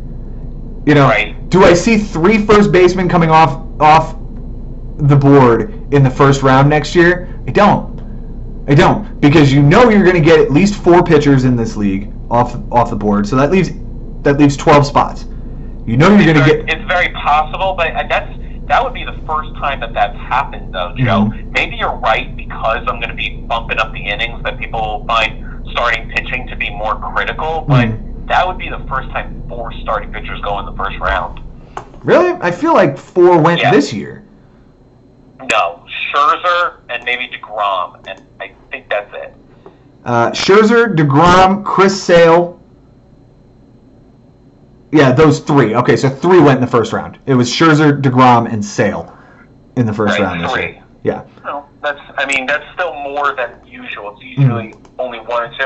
And I've spoken to many managers that said they would never, ever pick a starting pitcher in the first round. So that still exists. I think, like, even myself, like, I was going to pick Scherzer if Jason didn't do it in front of me, but he did, and that completely changed everything. And then I was surprised to see DeGrom and Sale in the first round, but I could understand why as well. Yeah. As somebody who last year drafted Clayton Kershaw 5th overall, I've kind of like that kind of made me learn my lesson. I don't think for 1 second I'm gonna do that. Unless, and here's the other caveat to that, unless I'm sitting somewhere around 9th or 10th and Scherzer falls, or that top guy falls that far, for me, and I'll say it right now, I'm giving away draft strategy for 2020, outfield in. It has worked for me for now 3 years in a row. I'm getting an outfielder with my first round pick. I really wanted it to be. Listen, you're not giving away something that will necessarily burn you either, because I think other people have their own plan going into that draft. As we are finishing up on key players, I just don't want to leave out Wilson Ramos. Okay. Only the 1 run, the double, the 2 RBIs, a stolen base, and a strikeout. It's the 400 average and the 400 on base percentage. Wilson Ramos only played about 5, maybe even 4 days in this matchup against me, but he continued to just get hits, even when he came in to pinch hit. He was getting a hit, so it always seemed like he's on base. He's on an incredible run. He's obviously one of the best offensive catchers in baseball. Yeah, 20-game hitting streak he's currently on. It's insane. Best hitting streak for the Mets since Jose Reyes. So that is an incredible catcher to have, and it's a luxury to have, because some of us stream catchers, some of us just sort of pick a guy at the end of the draft and go with him for the season and hope for the best. This guy, he picked him up. He drafted him. Where did he draft him? 10th round. Top 10 round pick. That's 151st. It's a hell of a spot to grab him. You know, you're Yeah. you're sacrificing basically like an SP3 at that point. Let's jump to his pitchers. Clayton Kershaw, 13 innings, a win, a loss, 6 home runs. That's ugly. 3 walks, but 18 big strikeouts. I highlight him because of that number and how large he won strikeouts by. Did not have a good week. Like, I'm not going to pretend that he did. But, you know, to get that big a strikeout total is amazing. He had 2 starts, obviously, because he went 13 innings. The Yankees hit him for 3 homers. Toronto hit him for 3 homers, both in Chavez Ravine. He got the win against Toronto because his offense put up 16 runs. But it was a rough week for Mr. Kershaw, turning around and watching those balls fly out. Joe Ross is a great pickup for him as well. 7 2/3, 4 walks is ugly, 5 strikeouts is not. 2.35 ERA, a 170 WHIP. Again, I was looking at guys that got him innings. It was a really kind of interesting week for Mike, where he only won innings, wins, and strikeouts. It was a very Joe Schubert type pitching week for him, but he certainly got those innings and got them in bunches. Finally, I'm going to highlight Mike Clevenger, 5 2/3, a win, 8 strikeouts, a 1.59 ERA, a 106 WHIP. Nearly an identical line to his teammate Zach Plesac, just 3 fewer strikeouts for Plesac there. Mike's got a really strong pitching staff here, and I remember early on in the season we were talking, and you know, you had asked me, well, whose pitching staffs do you like? And I said, well, depending on how Kershaw comes back, I like Mike Sherman's. Yeah. And obviously he's come back and been everything that Mike has hoped for. You know, he's pitching to a 2.76 ERA, 159 strikeouts over 150 innings. He's got that magic number that for anybody who was drafting Kershaw this year, you figured if he can get to 150 innings, it's going to be a really good season for him. You know, the back issue has not reared its head since early in the season. And maybe this is just what Clayton Kershaw is going forward now. He's 150 innings, he's double-digit wins, he's a good strikeout number, but you know he's going to have an extended time on the DL once a season. Sure, and that's just them protecting, the Dodgers protecting him and making sure there's longevity in that contract. They don't want to burn out his arm and there be a season where he's on the shelf for the entire year. So I think they've done a good job with Kershaw as far as limiting the innings and making sure that he's in full strength when they really need him. So I wouldn't be surprised, unfortunately for Michael, it won't matter at that much. Right. But in September, those last couple of starts where he starts turning on in a second gear, and then in the playoffs, he hasn't had the greatest reputation when it comes to the playoffs, but we've also seen him pitch well in the playoffs. I don't want to say he's a terrible playoff pitcher, because I do not think he is. I've seen him pitch well, so this is exactly what the Dodgers are hoping, that this guy turns it into that next gear and becomes that Hall of Fame guy that he is. The luxury that the Dodgers have, though, and there are rumblings about them doing this with Ryu, and I could see them doing this with Kershaw as well, with the depth at starting pitcher that they have, they could shut him down and just wait for the playoffs, you know? Could I see them... Maybe. Yeah. Could I see them shutting him down in mid-September and going... I tend to think, though, Joe, that a lot of teams want to at least give a pitcher one more start kind of right before the playoffs begin so that they're not too rested, that you want them to get their regular reps, even if you're only going to throw for like 2, 3, or 4 innings, just so that you kind of get the reps that you need in a regular season ball game. So I see what you're saying to shut them down, but typically I tend to see that a pitcher will at least throw his last start just to get him ready for the playoffs. Yep. We'll see what the Dodgers do with their staff. You know, they're all in for a World Series this year, so it'll be interesting to see what they do here in September. Benny, for you, the last 2 weeks are Uncle Barry and Andy Solar Greco, and all of a sudden that Andy Solar Greco matchup that we were talking about being a possible trap matchup for you doesn't look so scary anymore. Maybe. I mean, the team that he's fielding every day is not the scariest. Definitely did its damage to other teams in previous weeks, and I see the strengths that it has, but I gotta worry about that next week. This week it's about Uncle Barry. Already in myself a bit of a grind, worried that I am running into maybe too hot of a team, but not scary because I know where I am, Joe. I'm in the playoffs. no matter what, I'm playing in 3 weeks. And, now it's 2.5. But either way, I'm playing, so it's really just me taking risks, seeing who are the group of guys that I want. Justin Upton was a guy that I thought I'd be taking with me to the playoffs. I ended up having to drop him this Monday because I wanted to fill a lineup and ended up working out. But Justin Upton was just going like 1 for 9, over 2 games basically. So I was kind of tired of hoping for the home run with him, hoping for no strikeouts.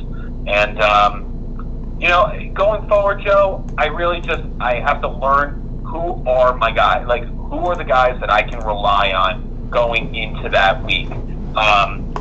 Is Renato Nunez a player that I really want to be throwing out there in the playoffs, or is he just an 0 for 4 with 3 strikeouts, only going to hurt my average and on base?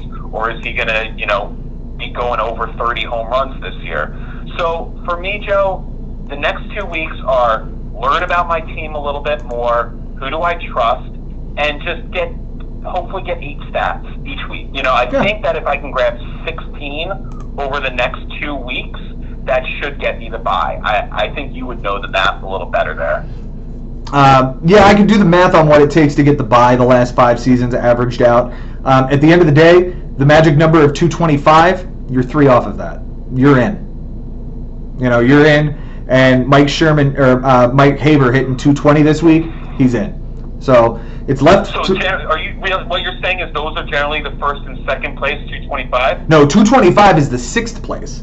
225 is the magic number to make it. Okay. Yeah, 225 is the magic number to make it. Guys have certainly gone a lot further. I mean, one of the best seasons in the league's history, Blake Street 69ers a few years back. He had like 280 wins. It was just a all the way to a championship. That guy. Yeah, absolutely ridiculous season.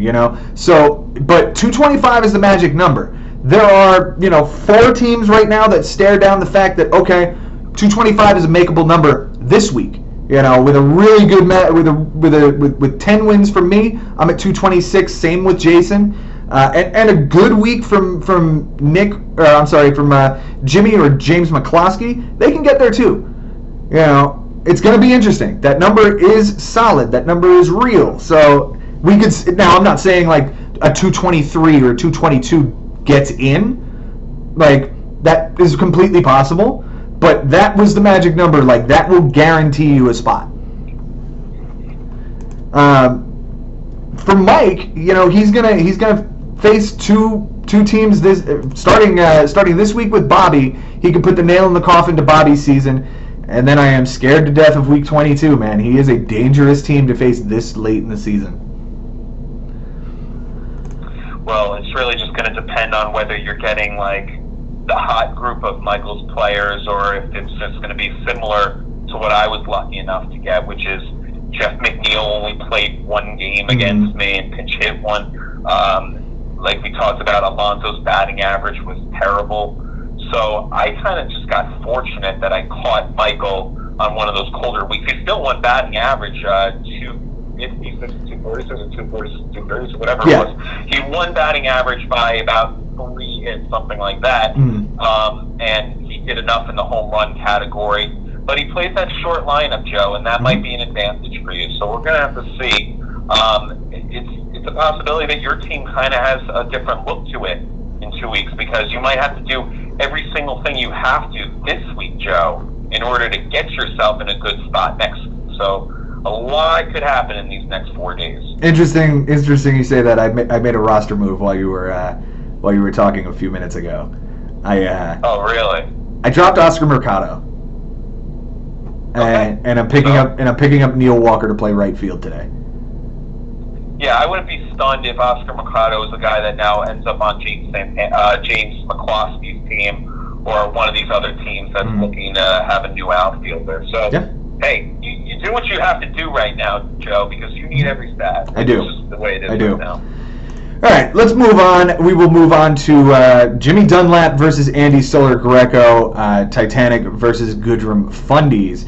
And Jimmy gets healthy here. He gets a 12-8 win. Close categories this week. Jimmy wins by 2 saves, 2 walks by a pitcher, and 2 relief appearances. Andy wins by a double, a steal, and a win. They tied in triples. For Jimmy, who won the week, he went 7 for 23 on his bench. That is a .304 batting average with 8 runs, 2 doubles, 4 homers, 8 RBIs, a steal, 7 walks, and 9 strikeouts. The 2 doubles and the steal are what play here, and the steal came on Wednesday. Max Muncy was the guy he really needed to play this week, and he just didn't. Max Muncy on Wednesday, 1 for 3 with a homer, an RBI, a steal, and 2 strikeouts, but Alex Bregman went 0 for 3 at third base. He's not going to make that move. Fine. The day before, on Tuesday, Max Muncy, 1 for 1, 3 walks, 3 runs, a homer, and RBI on the bench. Keston Hiura, 1 for 5 at second base. Rough. Finally, on Friday, Max Muncy, 1 for 4, Will Smith, 0 for 4 with 4 strikeouts at the utility spot. Max Muncy then went into his utility spot and went 0 for 3 with 3 strikeouts on Saturday. So, ouch. Yeah, it's a rough week to see. But if he could have gotten, the homers or the steal is what's the big thing on Wednesday. The double came from Max Kepler on Tuesday as well, who went 2 for 5, 3 runs. The double, a homer, 3 RBIs, all on his bench. Shin-Soo Choo 0 for 4 in right field. That's the the 2 rough spots there. But again, he takes a 12-8 win, so he does what he has to do to keep moving on. He did drop Anthony Salamander. That's a fantastic drop for him because I don't know who that guy is and what he's about. But he does add 3 big names here: Sandy Alcantara, Tyler Glasnow, and Carlos Carrasco. These are obviously, very blatantly playoff moves because he's not getting Glasnow or Carrasco back. And Sandy Alcantara, for what he is, he's a good pitcher. He's going to be a really solid starter for the Marlins going forward. He ended up dropping him early this week, and I talked about it earlier where he got sniped from me by Nick on the waiver wire. But those 2 moves, the Glasnow and Carrasco move, are absolutely 100% for the playoffs. He needs to get there to make that pay off. Yeah, that's the big thing, and he's had such a good season, but this is just a concern that right now if he takes 2 losses, he's out, and those moves, those guys, they don't matter, No. And I'm not. Now, did Jimmy max out this week? No, he only had about 6 moves or so. Oh, okay. Yeah. So it's not like he wasted moves trying to get these other guys. Moves that would have helped them. Yeah, and he did those moves. He did them fairly early. He did them on Thursday, but again, at the end of the day, he didn't make a move after Thursday anyway. So, okay. It didn't hurt him. It didn't hurt him to pick those guys up. For Andy, rough week. 13 for 39. That's a .333 batting average. 9 runs, a double, 4 homers, 8 RBIs, a steal, 4 walks, 11 strikeouts. Honestly, none of it plays. None of it plays. No. But his team only hit .235. Sunday, his team went 1 for 27. You have any idea what that is? 069. 037. Wow. 037 on Sunday. That plummets your ERA or your average and on-base percentage. Just ugly. Right. And JD Davis, 2 for 3 with a walk on the bench. Pick a spot and play him at that point. Your entire team shit the bed. There are other spots during the week that he could have gotten guys in. At the end of the day, like I said, none of this really matters. He lost the vast majority of the offensive categories. Doubles he won. He left 1 on the bench. Steals he won. He left 1 on the bench. He won strikeouts by 11, so he would literally have to have put all 11 strikeouts in the lineup. Yeah. And somehow, there was no way. Yeah. No. Yeah. He did not make a roster move this week, and I find that incredibly curious. Do you have any insight to that? I don't actually. I'd have to ask him off air. Yeah, he actually hasn't made a move since the 12th, which was 2 weeks ago Monday.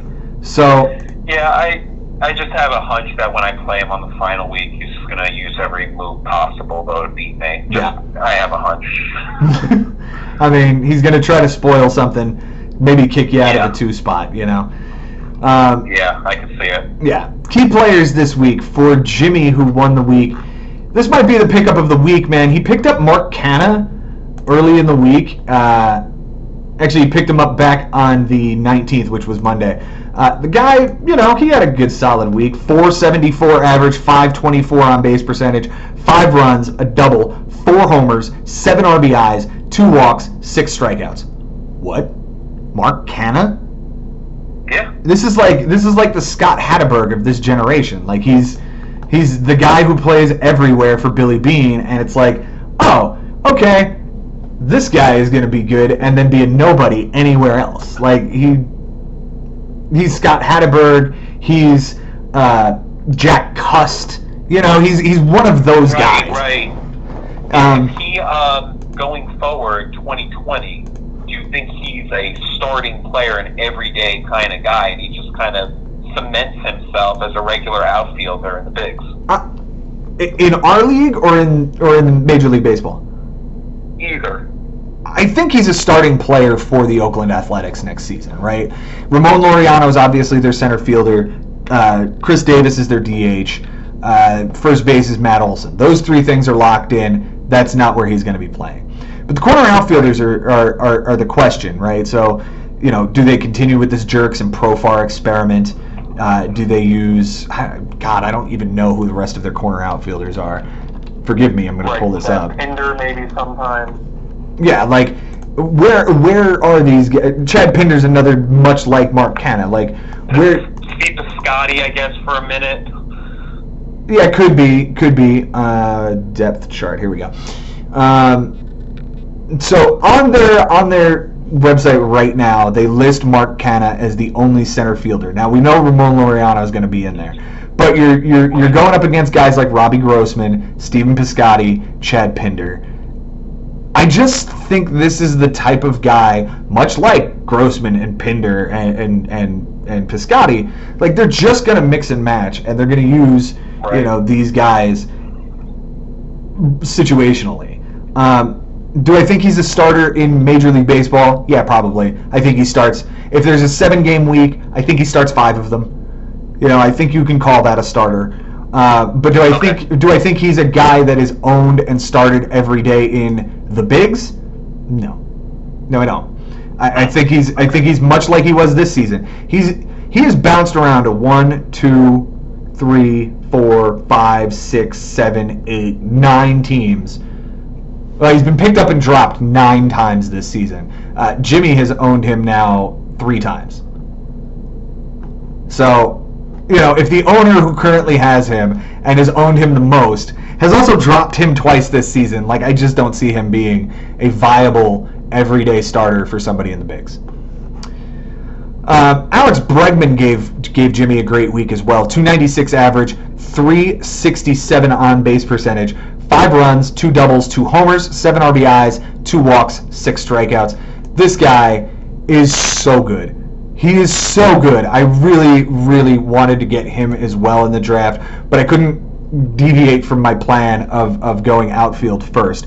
I was really hoping by some miracle he fell to me in the 2nd round. Obviously he didn't. Jimmy grabbed him at 11. He's a young kid, ultra talented, dual position eligibility. 30 plus homers, 286 average, 90 RBIs. He hits in the middle of a ridiculously great Houston lineup, and he chips in with 4 steals. Like, I don't think you can ask for much more from this guy.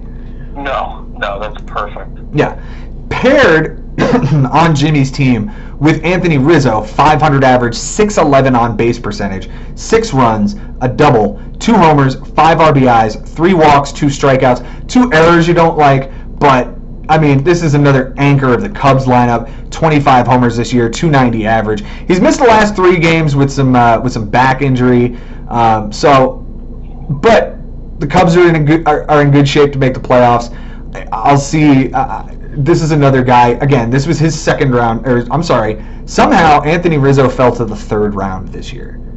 And that is incredibly interesting because I can see this guy next year being a 2nd round pick, because of the shortage at first base in the upper tier, right? We talked about it earlier with Alonso and Bellinger and Freeman being the top guys. This guy is the next one in the line. probably right there with Josh Bell next year. And then you see Goldschmidt fall off. After that, after the top 6, I don't see a whole lot of, up-and-coming first baseman that really surprised me, right? Is it Luke Voigt? Right. Is it, Justin Smoke has fallen off. Reese Hoskins is hitting 230. There's just a whole bunch of question marks after those first 6 guys. And Rizzo absolutely could be a second rounder next year. Jimmy definitely got a steal getting him in the 3rd this year. Pitching-wise for him, Ivan Nova. All right, I apologized to him last week. I have to continue this apology this week. He has been arguably the hottest pitcher in baseball for the last 6 weeks. And this week he goes 11 innings, a win, a loss, 1 home run, a walk, 8 strikeouts, a 2.45 ERA, but a 1.55 WHIP. He only walked 1 guy. Over 11 innings, a 1.55 WHIP. What does that tell you, Benji? Much better than you thought he was. Agreed. But here's the thing about it, and I'm sorry, Ivan Nova, that I talked so much shit earlier in the season when your ERA was north of 7. But that whip tells me that you're pitching to contact a lot more, and you're getting a lot of guys stranded. I don't think this continues. I think this guy falls the fuck off at some point, and it might happen at the worst possible time for Jimmy. But as of right now, it's really put him in a better position. So, Sure, it could affect him negatively, but it's also helped him a lot to this point. So, who knows if, instead of this guy, he picks up somebody else that puts Jimmy in 8th place or something. Sure. He's got Ivan Nova's next start is in Atlanta, and then he lines up to face Cleveland in Cleveland after that. Right. I don't know if Jimmy's necessarily starting him against those matchups. No, right? I don't think so either. At least I wouldn't. Sandy Alcantara gave him a good start as well. 7 innings, 7 strikeouts, 2 walks, no earned, and 0.71 WHIP. The start was against Atlanta, of all people. He took a no decision because the offense wasn't able to get to their pitcher either. But 7 strikeouts of that good lineup and holding them to nothing earned over 7 innings. It's a solid start from that kid. And finally, Brad Hand, who he has ridden all season as his top reliever. 2 saves, 2 2/3, 3 relief appearances, a walk, a strikeout, a 6.75 ERA, and a 2.25 WHIP. I highlight him because he won saves by 2. For Andy's team, Corey Seager, a guy that you were talking about trading for this year, gives him a good week this week. 389 average, 421 on base, a run, 4 doubles, 4 homers, a walk, 3 strikeouts. Nelson Cruz continues to have a great season. 333 on base percentage and average, 4 runs, 4 doubles, a homer, 7 RBIs, and 7 strikeouts. Nelson Cruz at what, 36, 37? He's getting up there. Older. I think he's even older than that, Joe. Yeah. 299 average, 33 homers, 83 RBIs. Is this guy the new David Ortiz, where he's utility only and he handcuffs your team, but you can't kind of pass up that production? No, he doesn't seem like he's losing his bat speed, losing his strength, maybe a little bit, but always productive. So I really commend Andy for making this pickup and sticking with this guy.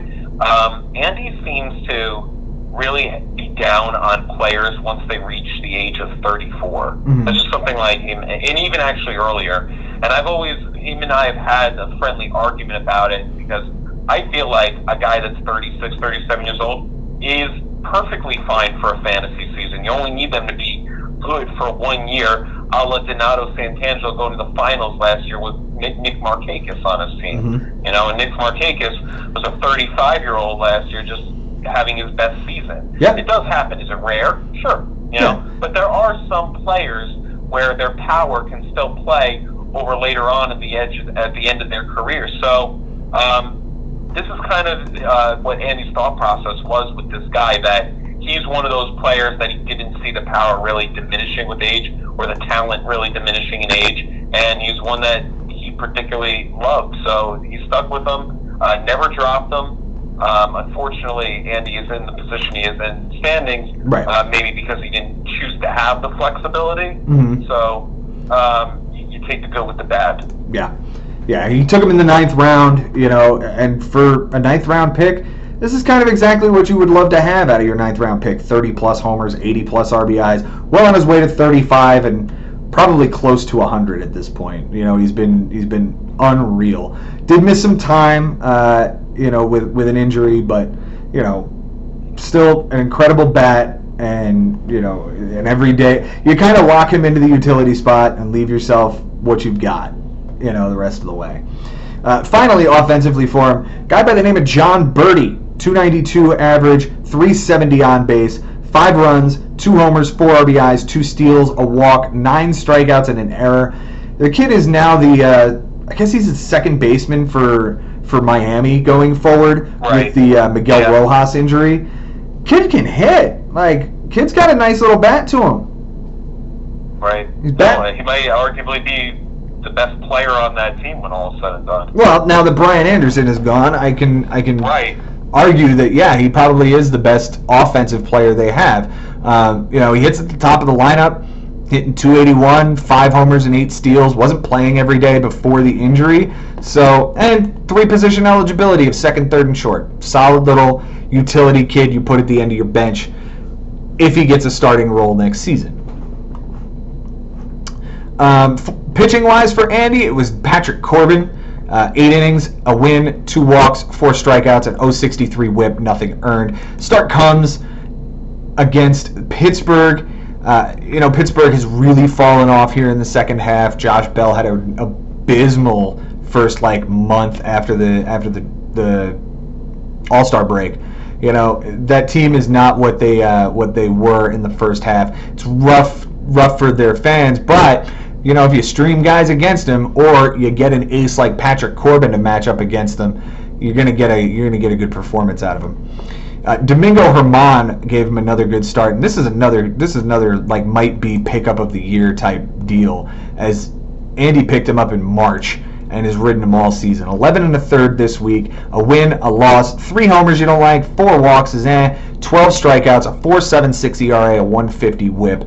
The starts came against the Dodgers and in Oakland, both on the road. The start in Oakland was pretty bad, 5 1/3 and 8.44 ERA, but he came back against the Dodgers really nicely. This was the other side of a Clayton Kershaw start, and he outdueled Kershaw, 6 innings, 5 strikeouts, a win, only 1 solo home run, and a 1.17 whip. Guy has 17 wins on the season. Finally, the guy leads baseball, right? Leads baseball with 17 wins. From a guy that wasn't even going to make the roster to start the season until Severino was put on the DL for an extended period. He was supposed to be the guy that just filled in for Luis Severino until he came back. I think he just took Luis Severino's rotation spot. He's going to fall in there next season when CC Sabathia is gone. Finally, Trevor Bauer, 7 innings, a loss, 11 strikeouts, a home run, and a walk, a 2.57 ERA, and 0.86 whip. The start came at home against San Diego. Really, really good start. Great matchup there to have San Diego on the road. No Fernando Tatis, setting the table for these guys. And Manny Machado hasn't had a great season. It's definitely a lineup that you try to stream against. Problem is, he followed it up with a really bad start that Andy did not play on, Sunday. He didn't play him on Sunday, and he's lucky he didn't, because that was 3 innings and 7 earned. It was ugly. Anything else to drop in on this matchup? Well, where do you see Jimmy at this point? I mean, he's had an unbelievable rookie season. Would be heartbreaking if he's the odd man out. Yeah, this matchup with Chris is incredibly huge, and then he follows it up with Mike Haber. It is not an easy route to get in. If Chris can get a win here, it really puts a damper on Jimmy's season. He's sitting currently in 5th, half game behind me, half game ahead of James McCloskey, 2.5 up of Chris, who's the first guy out. It's It's going to be a dogfight for him. He faces a guy right behind, 2.5 back for the playoff spot who wants that spot. Chris talked about it. He had a really rough start to the season, and he really wants to get in this year. And then he goes up against the best team in the league. So if he takes a loss this week and then takes a loss next week, I think he's out. And that's really disappointing for this rookie who was on top of the standings for a good period of time. Yeah, I can see it. I don't want to. I'd love to see this guy try to make a run here. We haven't had a rookie win it all since 2011, said before Tom Murphy. Mm-hmm. In fact, 2009, 2010, 2011, all rookies won the championship, 3 in a row. Wow. So this will be the first time since 2011 that someone has a chance to possibly do. Last year, Nick Holman got in the playoffs this rookie year, so we've seen the rookies get in the playoffs, but it's been a long time since we've seen one win it all. It would be really awesome if he could make a run here, and always exciting to see a team that never went to the playoffs to get in. So it's him, it's Jason Ashby, it's Chris Levy, it's James McCloskey. Those are the guys that we're talking about. Inevitably, a couple of them are going in, and I wish Jimmy the best of luck because he's worked his tush off. He really has. The entire season. He's learned a lot. He's improved. When he played against you, I think he beat you something like 15-5 or 15-4. Yeah, he crushed made a statement to the league that this guy is not to mess around with. So, it should be a great battle against Chris Levy. This is going to be one of the more exciting matchups we've seen all season. Yeah, he crushed me 16-4, and that's kind of the reason I'm in this situation that I am, because if that's a mitigated loss of 10-8, 11-8, something like that, I'm 4 games higher than I am.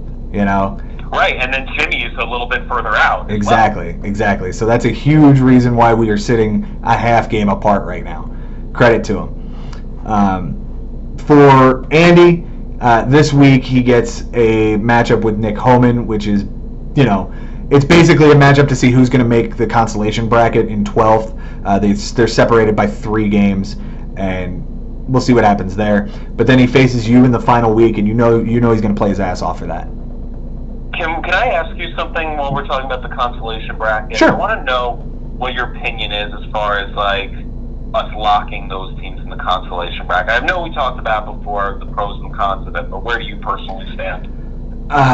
It's such a messed up situation. Like I can see both sides of the argument, right? As a guy who has been in the playoffs this many years in a row, I appreciate the fact that I'm only going up against 5 other guys and then eventually 3 other guys for everybody on the waiver wire.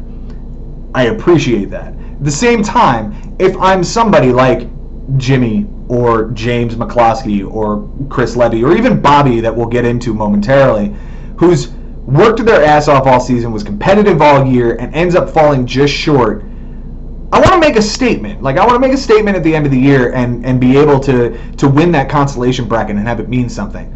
Without the ability to make any roster moves, that kind of handcuffs you. Especially if you end up getting an injury late or a guy gets... It's possible. I mean, you can miss your minimum very easily. Exactly. Really winning 7th place is just because, there's teams that aren't checking and no ability to make the adds and drops. Right. Obviously, by them doing so, not only are they picking up guys that you might potentially need in your matchup in the playoffs, they're letting go of somebody that, or if they're locked, those guys are not in play anymore. So it does open up the possibility of those playoff teams being able to retrieve new free agents that they wouldn't be normally getting, but at the same time, it's just a matter of what's fair to the teams that are in the top 6. Right, and I completely agree. I understand why we do it. I understand both sides of the argument. At the end of the day, because of where I've been year in and year out for the last few years, I lean on the side of those teams need to be locked. But I'm not. There's a small bias, probably. Yes. Maybe teams that if you weren't in that position, maybe if you only made the playoffs 2 out of the last 7 years, maybe your opinion is different. Agreed. We'll see. I understand that. I understand both sides of the argument, but I know that I'm biased toward the opinion I have because of where I've been year in and year out. Let's go ahead and jump off of that and jump over to the final matchup of the week, and it is Angels in the Troutfield, Bobby Russo taking on Bumpin' Ugla's Ari Nisman. This was a dogfight all week, and unfortunately, Bobby does get the win 11-9, but I think because of the way that the rest of the league shook out, he kind of ends up not winning bigger this week kind of costs him his chance at the playoffs. He's now 8 back, and I was saying weeks ago, man, he needs to make a move. He needs to get up. He needs to get up and in, and he needs to get a really solid win. Over the last few weeks, he's taken a 15-6 loss to Jason, a 9-10 loss to me, and a 14-7 loss to you. Pair that with this win by 2 and a 13-8 win over James Santangelo, and he just keeps slipping, and he just keeps falling back. And honestly, he needed to mitigate that loss against Jason, and he probably needed to beat me, and then everything's different. But right now, is only 14 games over 500. Mm-hmm. It's a good season. It's just not enough. Yeah, and it's 21 games back of first. Like I said, it's 8 games out of the playoffs, and in order to catch up 8, it can be done, but he needs to absolutely, put a whooping on Mike Sherman this week, who is not going to be easy, and then his final week's opponent is Uncle Barry, who's going to play him tough. Right. We were talking about that being a trap matchup for him. It might not even matter after this week. No, I think even what's heartbreaking is that even if Bobby wins 14-7 2 weeks in a row, that's 14 games over. Mm-hmm. That still might not be enough. Yeah, because of that many teams in front of him. Right, and you need help from other teams that need to lose. Yeah. Bobby does not. Jimmy is playing against Chris Levy. I mean, it's one of them's going to do well. Yeah, he does not control his own destiny. He needs to win big and get help in order to get in, and it's an ugly spot to be in. Close categories this week, and here's the thing about this. This was really close, and Bobby got a lot of really close stats. He won by a run, a homer, 2 steals, 2 strikeouts, a loss, a homer given up by a pitcher, and 2 relief appearances. That's 7 stats he won really close out of the 11 he won. He could have lost this matchup, and he could have lost this matchup big with one turn of the one turn of the die. Ari wins by a triple and 2 walks and an error. They tied in wins. On Bobby's bench this week, 7 for 25. That's a 2-8. Not to mention, Joe, I don't want to discredit the fact that Ari very close to losing on base percentage. That's one that he steals from Bobby. Yes. 4 ticks on the on base percentage for Ari there.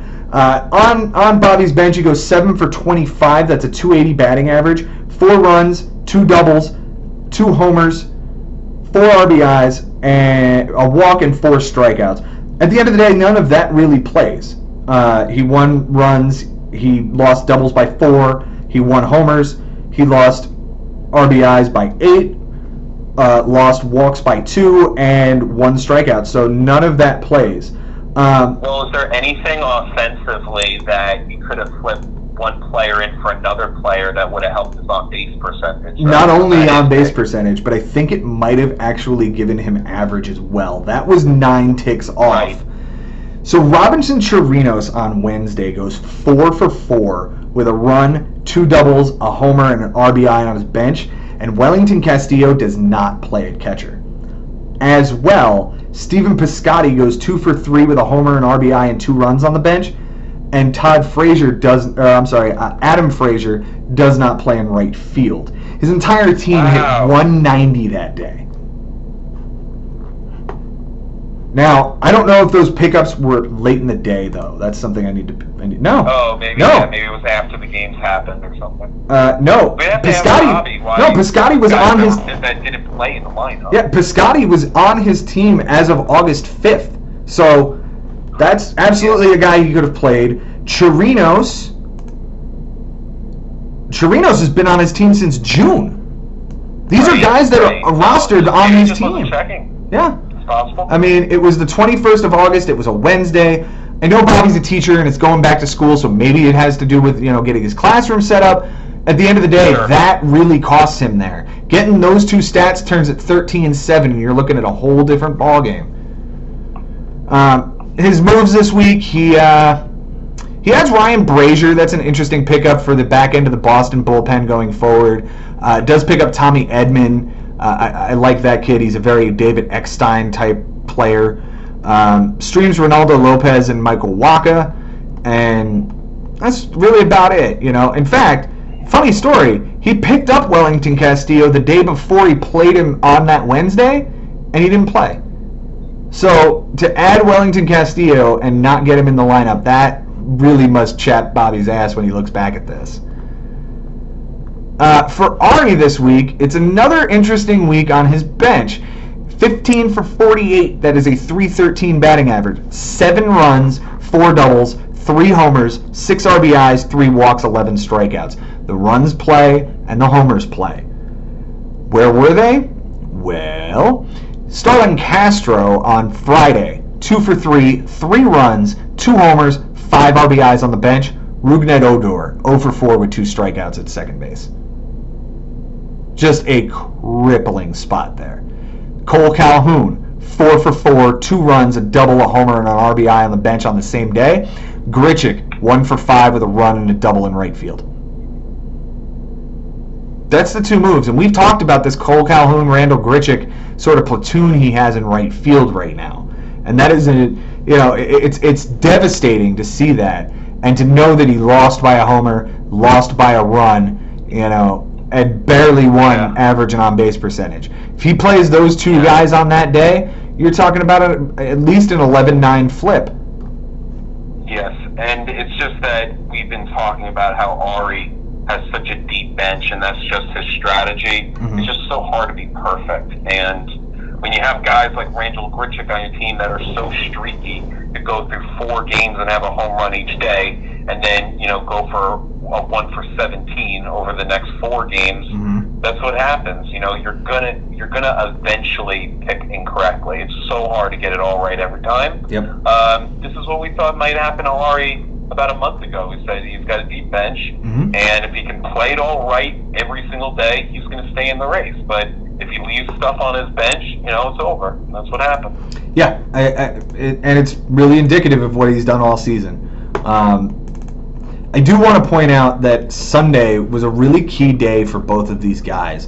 They came into the day, Bobby was down 10-9, and it ends up flipping on its head 11-9. Ari hits 216 with a 256 on base percentage, and ends up, I think, somehow flipping both of those categories. And I say that because Bobby hit 161 with a 250 on base. They both have awful days, but Ari has the better of the bad days. He also gets a triple that gives him that category. He lowers his ERA to 216, where Bobby pitches 11 2/3 to a 231. Doesn't really change that much. 9 strikeouts from Ari's lineup definitely hands that category to Bobby, as Bobby only had 4. However, Ari gets 9 strikeouts from his pitching staff. Bobby gets 17, and that gives him that category as well. So it's average and on base to Ari, triples to Ari, and strikeouts on both sides of the ball to Bobby. Really interesting day there. Key players this week. Ketel Marte continues to be everything that Bobby needs in his lineup. A .348 batting average, .423 on base percentage this week. 4 runs, 2 doubles, 2 homers, 5 RBIs, a steal, 3 walks, 5 strikeouts, and an error. The error sucks because he lost that by 1. Otherwise, this guy was everything you need. Mike Trout. This is the number 2 guy on the team, or number 1 guy on the team, I'm sorry. .233 average, .324 on base, 4 runs, the only triple on his team. A homer, 3 RBIs, 3 walks, 8 strikeouts. I highlight him because of the homer, because that's kind of the difference there. And finally, Lorenzo Cain, 300 average, 440 on base, 3 runs, a steal, 4 walks, 5 strikeouts. The steal and the runs win him those categories. If we can point the finger at somebody, though, you remember when I was saying that Brian Dozier was kind of crap? Sure, he had a rough week. 0.71 batting average, and Josh Bell is really, really tuckered out, man. 154 average, 233 on base this week. Nick Ahmed, who was hot for him for like almost a month, 125 batting average. It's a lineup full of guys that just did not perform this week, and it shows that he hit only 218 for the week. No doubt. Not to mention, there's 2 of these guys that you mentioned, Josh Bell, Brian Dozier. Know what else they did? Struck out a lot. Erred. They erred. Yes. Mm-hmm. Yes. That's And 2 of the 3 errors. Bobby loses by 1 error. Mm-hmm. If just one of them doesn't do that, he at least ties that category. They both not only played atrociously at the plate, but in the field as well, and that ends up costing Bobby 1 category. Yeah. Pitching wise, Bobby did a whole lot better. He won the vast majority of the categories there, thanks in no small part to Roberto Ozuna. 4 relief appearances, 3 1/3 innings, 4 saves, 4 strikeouts, nothing earned, an 0.60 whip with 1 walk. This is a guy that, coming down toward the trade deadline, was a really hot commodity, and I know I tried to get my hands on him. I know other people tried as well, and Bobby stuck to his guns and held on to this guy. The only thing I find unfortunate is that it's kind of his only closer now because Doolittle hit the DL. And, do I think he probably could have gotten a piece there that maybe helps him? Yeah, but he doesn't win saves this week, so take what you can get there. Garrett Cole has been lights out all year. 7 innings, a win, 12 strikeouts, a walk, nothing earned, an 0.43 whip. The start was against Detroit. It was the day after that really bizarre Justin Verlander start, where Verlander went the complete game, but it was 8 innings and a loss with 2 earned runs on 2 solo homers, and those were the only hits he gave up. So here's the thing about it, and I'm going to take us down a side quest here for a moment.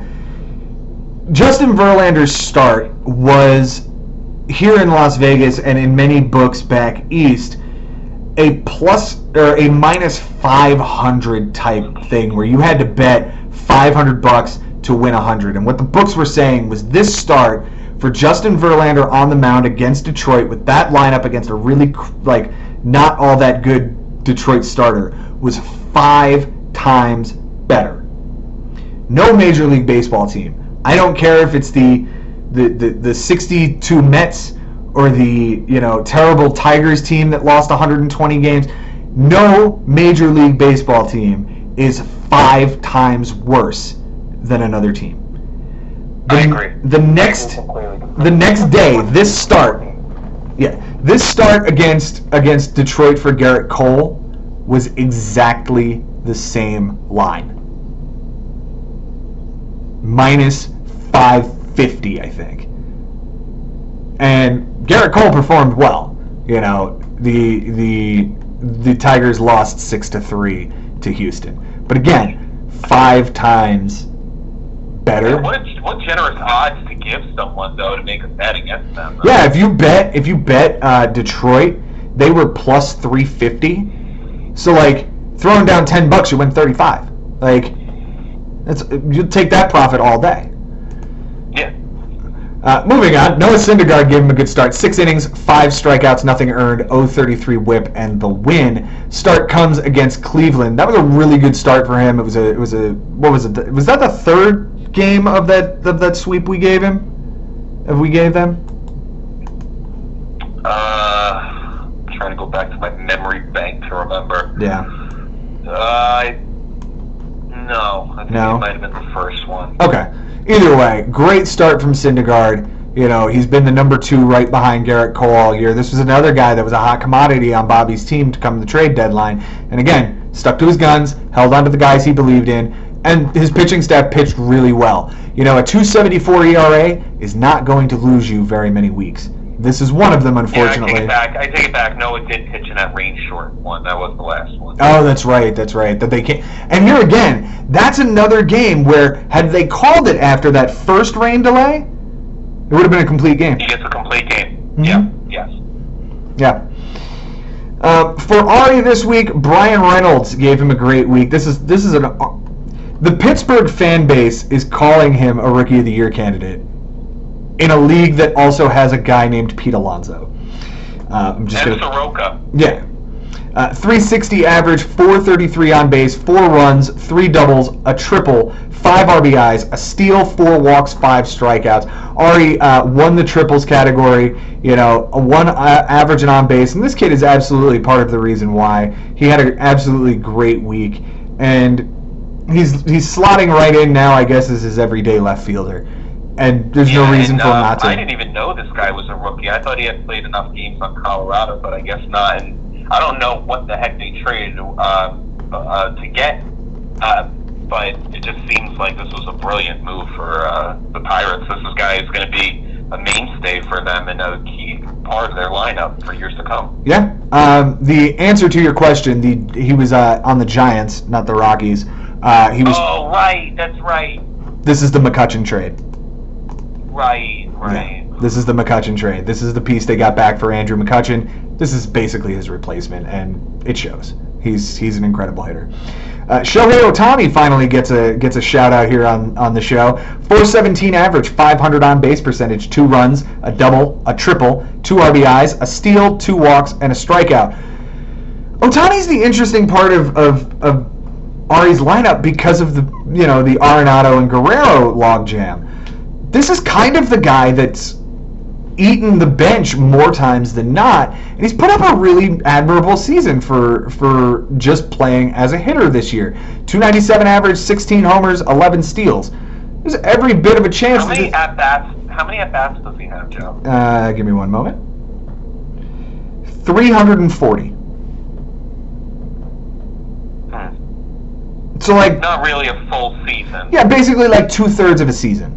It looks like he'll end up somewhere around 400 at bats. 400. You figure 500 at bats is a full season. Yes. He's played in 94 games. He's played in 94 games. There's 30 days left in the season. If he plays in all of them, he gets to 124. That's 2/3 to 3/4 of the season. So 3/4 of a player, and you get a 297 average, 16 homers, 11 steals, and 54 RBIs. Right, but is it worth what he spent in the draft to get him for a guy that doesn't even necessarily play a full season? 17th rounder?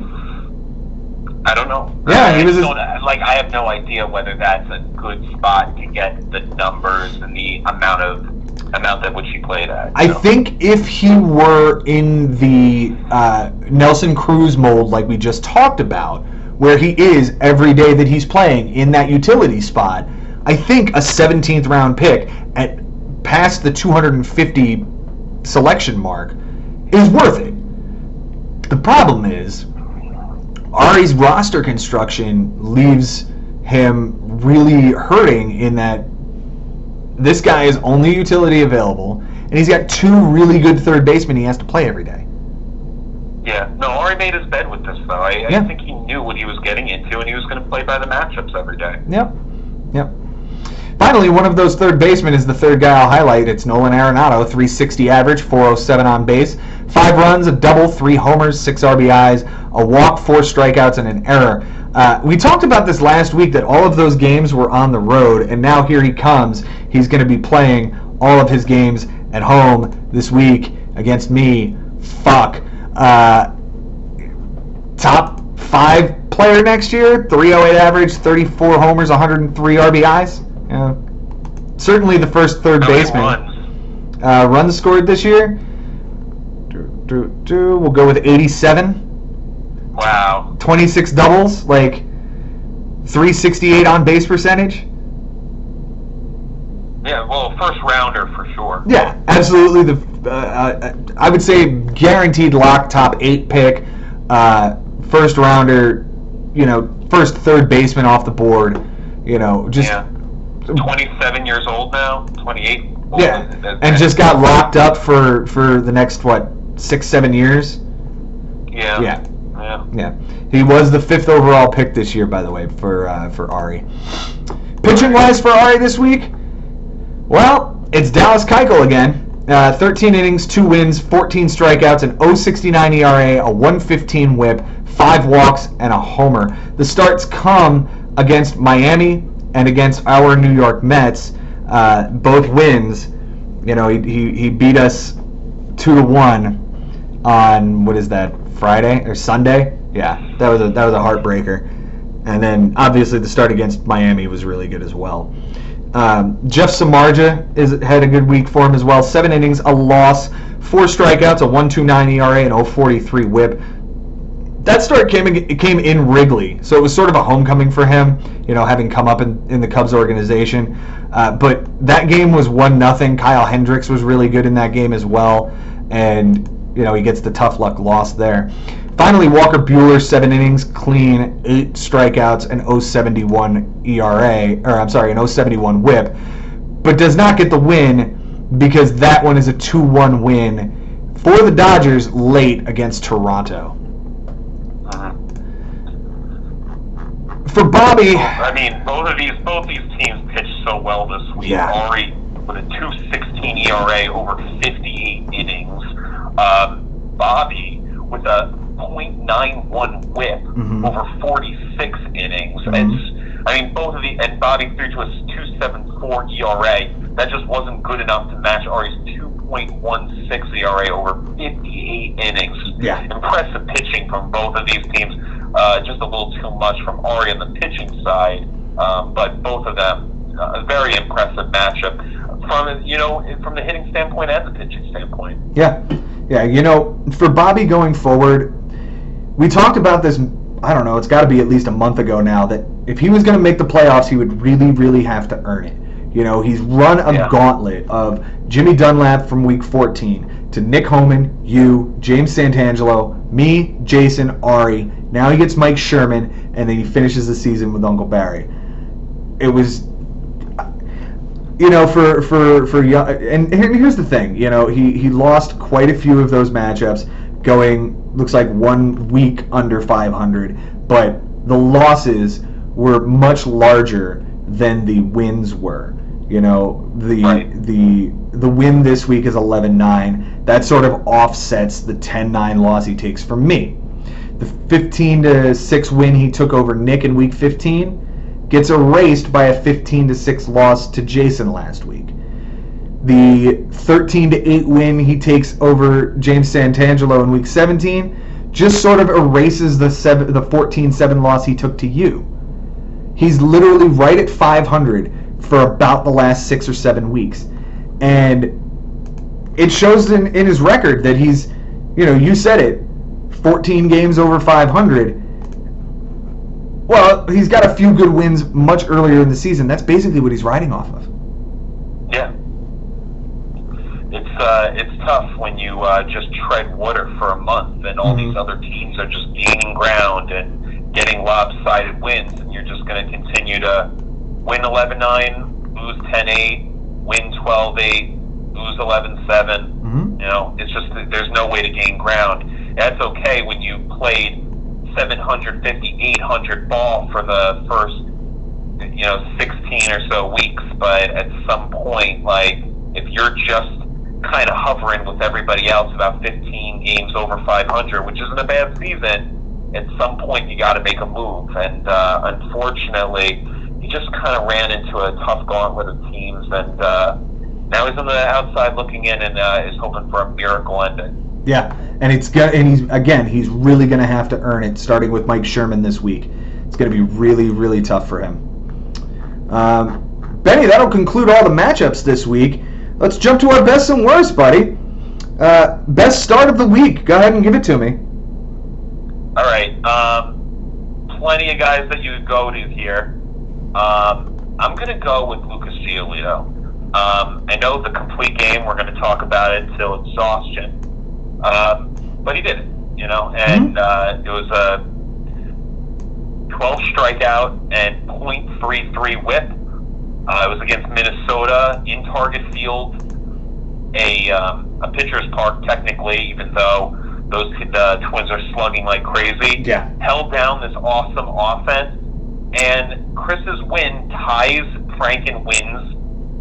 The innings obviously play 1 by 5 innings. We know he won strikeouts by 1. This complete game, it really, really mattered. It may be the difference from Chris making the playoffs versus losing it, so I gave it to him. Okay. I'm going to go ahead and give 2 out this week. I'm going to give credit where it's due for Frank, streaming Andrew Haney in the first half of a doubleheader, 8 innings, a win, 14 strikeouts, a 1.13 ERA, and an 0.50 whip. But the one that's really important in my eyes is one that happened on Friday. Anibal Sanchez was in Wrigley Field, goes 8 1/3, a win, only 1 earned run, that's a 1.08 ERA, an 0.36 whip, and 6 strikeouts. For this start, that gives him the advantage in wins. Barry's ERA was not good this week. It has not been for about 6 or 7 weeks now. But he somehow ends up winning whip and walks. Over 50 2/3, a 1.16 whip, 16 walks over that period of time. And to only get 2 late in this really good start from Anibal Sanchez, caps off to him. Let's jump to the best offensive performer. Who do you got? All right, well, Josh hit 15 home runs this week for his team. Well, I'll be damned. All the way to a 10-8 win over his younger brother, Mike. Mike stands in the number 1 spot.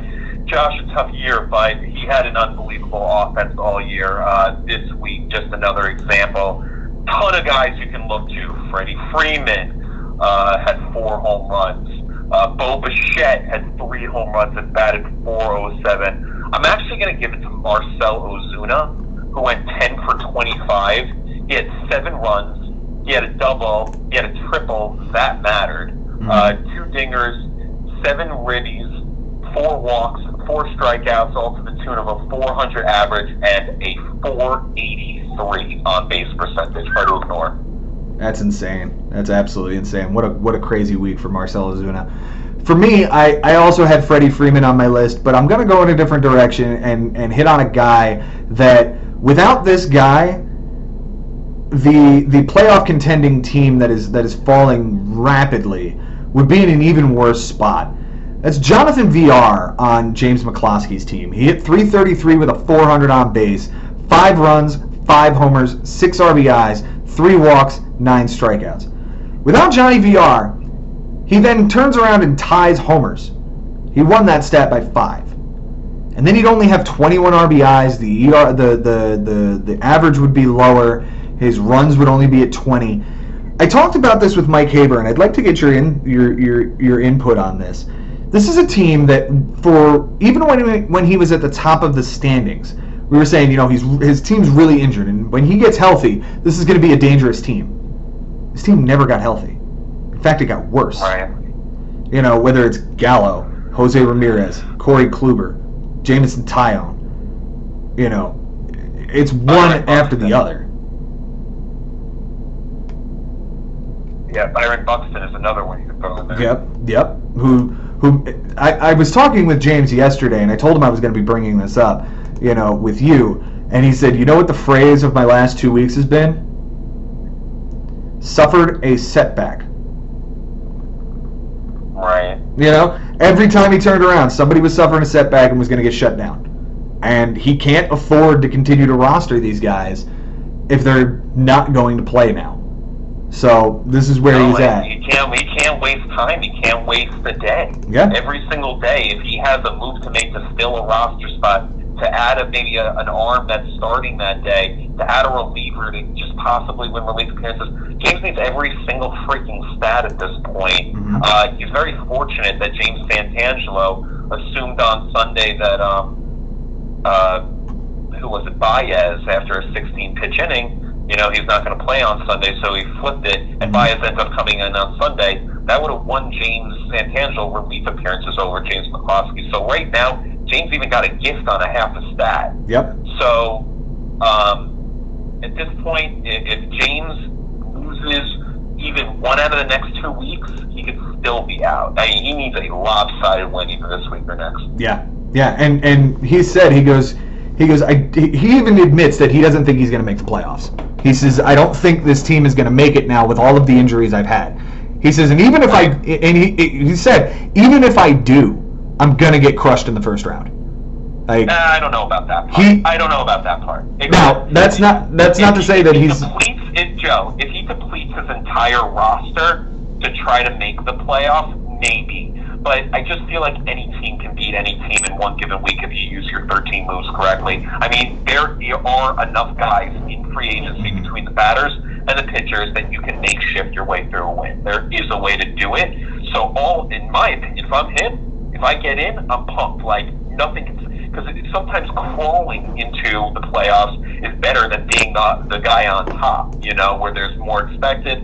Obviously, first and second place, not the case, because those guys get all 7 days to kind of create a team, can just use all that time and use their 13 moves to just build towards the next week. So that's a huge advantage to have first or second. But as far as if he lands in 6th place, bring on 3rd place. I think he's got just as good of a chance as anybody. It would be very interesting if he doesn't get out to just say, wow, the team that has Aaron Judge and Cody Bellinger just got knocked out. Mm-hmm. Agreed. The issues that he brings up, though, is that this isn't over yet. Like, he's not done losing players yet. There's the Chris Paddock innings limit that could be a real thing. They could shut down Hyun-Jin Ryu like they've been talking about doing. This team is, I said it with Mike Haber, is falling apart like an antique chair. And it doesn't look like it's going to stop, and James is very concerned that he's going to miss the playoffs, and because of injuries. Where last year, coming into this season, James said, I'm not going to draft a guy that I have to sit on for a long period of time on the DL, because he did that with Daniel Murphy last year, and it didn't pay off for him. The unfortunate part is that he drafted guys who were healthy when the season started and had to wait on them for an extended period of time. And then the Kluber thing is just an example of him having to sit on someone. Mm-hmm. Mm-hmm. And at the time, he's saying, well, I don't really, I don't need him right this minute. I'm going to have him for the playoffs. And then, as he said, the phrase of his team lately, suffered a setback. Right, and now it's just about, he was so confident he was making the playoffs, and I can fortify my team and get it ready, and now it's just about getting in. Now he's got to get in. What do you think? What do you see ends up happening in the next 2 weeks? I'd be really concerned because his matchups coming up. Again, we talked about how good his schedule was to get in, right? He's got Josh Haber and Frank to finish out the season. So he's fortunate enough that if he's going to limp in, he can do it. With this matchup between two of the guys around him, with Jimmy Dunlap facing Chris Levy this week, it's completely realistic that, and they're all separated by 2.5 games. James is right in the middle at half a game behind Jimmy. It's completely realistic that Jimmy and Chris play to a 10-9, 11-9, something really close, and McCloskey can play to an 8-12 loss. Both of those guys, Jimmy and Chris, are now in, and he's out. He could even win and find a way to be out. Yeah, absolutely. He doesn't control his destiny in the best possible scenario. Mm-hmm. I mean, he really needs a lopsided win somewhere. He could win 9-8, he could win, 10-9, he could win 10-8, and still get bumped out. Enough. And still get bumped out. And that's, And I would not want to face Frank in the last week. No. I talk about a determined manager. Yeah. I mean, it's last place versus first place this week with Mike Haber versus Frank. If Frank doesn't beat Mike Haber, I am really afraid to play Frank. He's due for a win at that point. I told Mike during the show, and you heard it on the show, I'm calling this. I'm calling my shot right now. Frank is going to beat Mike Haber this week. It's possible, for sure, but Mike Haber already has 7 home runs this week, so even though Frank has the triple, I don't know. Still, as much as I respect Frank, and Frank has learned and improved a great deal, I would still say Mike Haber is the better manager. Mike Haber is probably the best manager that we have. So just on the skill and knowing how the intuition and how to construct a team over the next 5 days, I tend to lean towards Mike Haber. If we're talking in Vegas, Mike is probably a 2-1 favorite. Sure. I would lay that 2-1 and give me the underdog. Give me Frank this week. Yeah, and I can see why you would think that Frank could just over these next 5 days just beat Mike over 5 days. But as of right now, Monday was kind of a wash. I lean towards Mike winning Monday, and Mike definitely won Tuesday. Oh, he definitely won Tuesday. Yeah. Let's jump to worst starts of the week. What do you got for your worst start this week? I got Vince Velasquez for Jason Ashby's team. 2 1/3 inning, a 27 ERA, a 2.57 WHIP. He gave up a dinger. He gave up a walk. He had 2 strikeouts. I believe it was against Miami in Miami. Mm-hmm. I bring up the start because you did beat Jason. You got him in ERA. You got him in WHIP. And ultimately, the win that he needed from Velasquez, he didn't get either. So it ended up being a costly start and a very big win for you as well. The only thing I'll say is that he didn't take the loss in that start. That was the game where they gave up 19 runs to the Marlins, so he gets a no decision. Losses was separated by 2, but maybe something's different on Sunday, and I don't start somebody if it's only 1 loss. And with innings as close as it was, if he gets a good start out of Velasquez, there's your innings being a whole lot closer. For me, I'm going to give you a 2-piece on the same team, and I go right back to James McCloskey's team.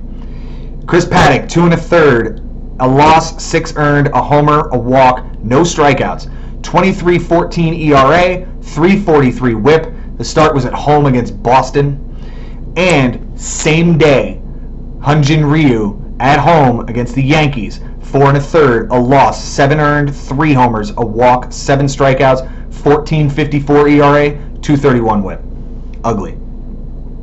Ugly day. Who's your worst offensive player this week, Benji? Well, I'm going to turn to somebody on my own team. We mentioned him earlier as he was my first waiver claim of the season. It's Buster Posey. He went 2 for 18. If you simplify that, it's a 1 for 9. But he was 2 for 18 with a run, no walks, nothing like that. 5 strikeouts, batted 111 and had a 111 on base percentage. He followed it up on Monday with an 0 for 5, and then finally Bochy benched him. But I mean, Posey's been terrible, man. He's just had an awful streak, and if he's just a little bit better, or if I just decide to sit him this week and play with no catcher, basically, well, guess what? Then I win batting average. Yeah. So 1,000% cost me a category this week. Yeah. For me, I've got 4 of them. I'm going to run through them real quickly. All of these guys hit under 100. Jorge Soler, 056, 190 on base, an RBI, 3 walks, 7 strikeouts, and an error. James McCann, 095 average and on base, 2 runs, a double, a homer, an RBI, 10 strikeouts, and an error. Justin Turner, 077 average, 200 on base, a run, a homer, 2 RBIs, 2 walks, and 3 strikeouts. But probably the worst one, Josh Haber had Scooter Gennett in his lineup. The guy didn't get a hit this week and struck out 7 times. That's it. It was a terrible, terrible guy. And then he got released by the Giants, so that guy's out on... Oh, wow. Yeah, that guy's now out on the free agent for somebody else to go grab. And you know what? Yeah, he was 0 for 11. Yeah. If he gets picked up by somebody and all of a sudden I don't know, who's a contending team that needs a second baseman? I don't know. But if he starts, if it's in a hitter's ballpark, he might be a guy you pick up for the playoffs because you never know. This is a guy who hit 30 homers last year. Yeah, he's got pop for sure. Yeah. All right, Benji. It is that time of the week once again. Who's your manager of the week? Well, funny enough, it's just a coincidence. It had nothing to do with the fact that we spoke to him today. But Chris Levy is my manager of the week because it was a must-win against Frank, and it was really the way that he played on Sunday. I was going to ask, but actually the two of you ended up getting into the conversation of how he had to wait for Martin Perez to throw. He decided, Frank decided to sit him, that it wasn't worth the risk of the home run, and that maybe he could still steal strikeouts. And then Chris going ahead with starting Strasburg and then benching a starting pitcher and still coming away with strikeouts by one. The way he played the offense during the week, you mentioned how good he was on the. Can you remind me what he was on the bench?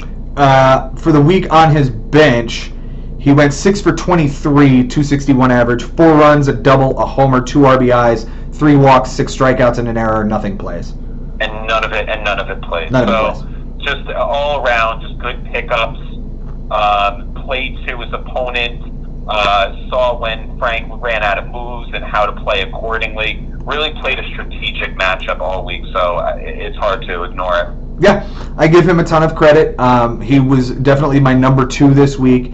My number 1 this week is my co-host, Benjamin Aloysius Nisman. To turn a 10-10 tie, and you were down 11-7 on Friday. So to go from 11-7 on Friday to a 14-7 win against a team like Mike Sherman, who's pushing for the playoffs and was arguably the hottest team in the league at that point. Benny, that was an incredible turnaround. You deserve it.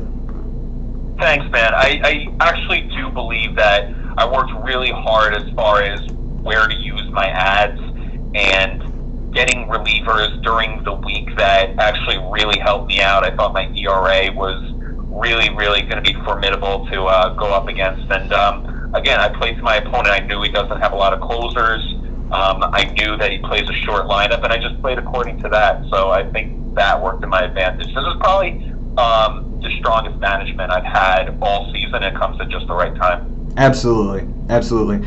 Guys, that will do it this week. Benji, thank you once again for getting this done with me. We split it up this week, and that actually turned out to be a whole lot of fun having Mike on Monday and you today.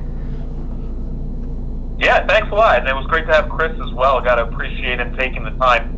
We thought that we could get through these 4 matchups and a conversation prior to the 4 matchups in about 2 hours. Turns out that we had a lot more to say than we thought. Yeah, we went long on this particular one, but it's about the same amount of time I went with Mike on Monday. So, guys, next week we will have another manager who has not yet been on the show. So that is going to be a very, very fun experience to have that gentleman on the show. He knows who he is. I'm going to save that as a little tease for next week. Benji, thank you again, guys. If you want to be on the show, let us know, because there's only 2 weeks left in the regular season, and one's already been spoken for. So the final week of the season, I'd like to have somebody else on the show. Until then. Oh, God. Thanks, Joe. Yeah. Joe, thanks again for having me on, and good luck to everybody in these last 2 weeks, because it's going to be a dogfight, and I'm just really excited to see how it all unfolds. Absolutely. It is a real dogfight for that 4th, 5th, and 6th spot. It looks like it's a 4-team race for 3 spots, if I'm really being honest. With, Bobby on the outside, looking in, trying to get a miracle, and Jason looking pretty, but really needs to take care of business to keep himself where he is. Until then, guys, it's been real. It's been fun. It is always real fun in the bigs. We'll see you next time.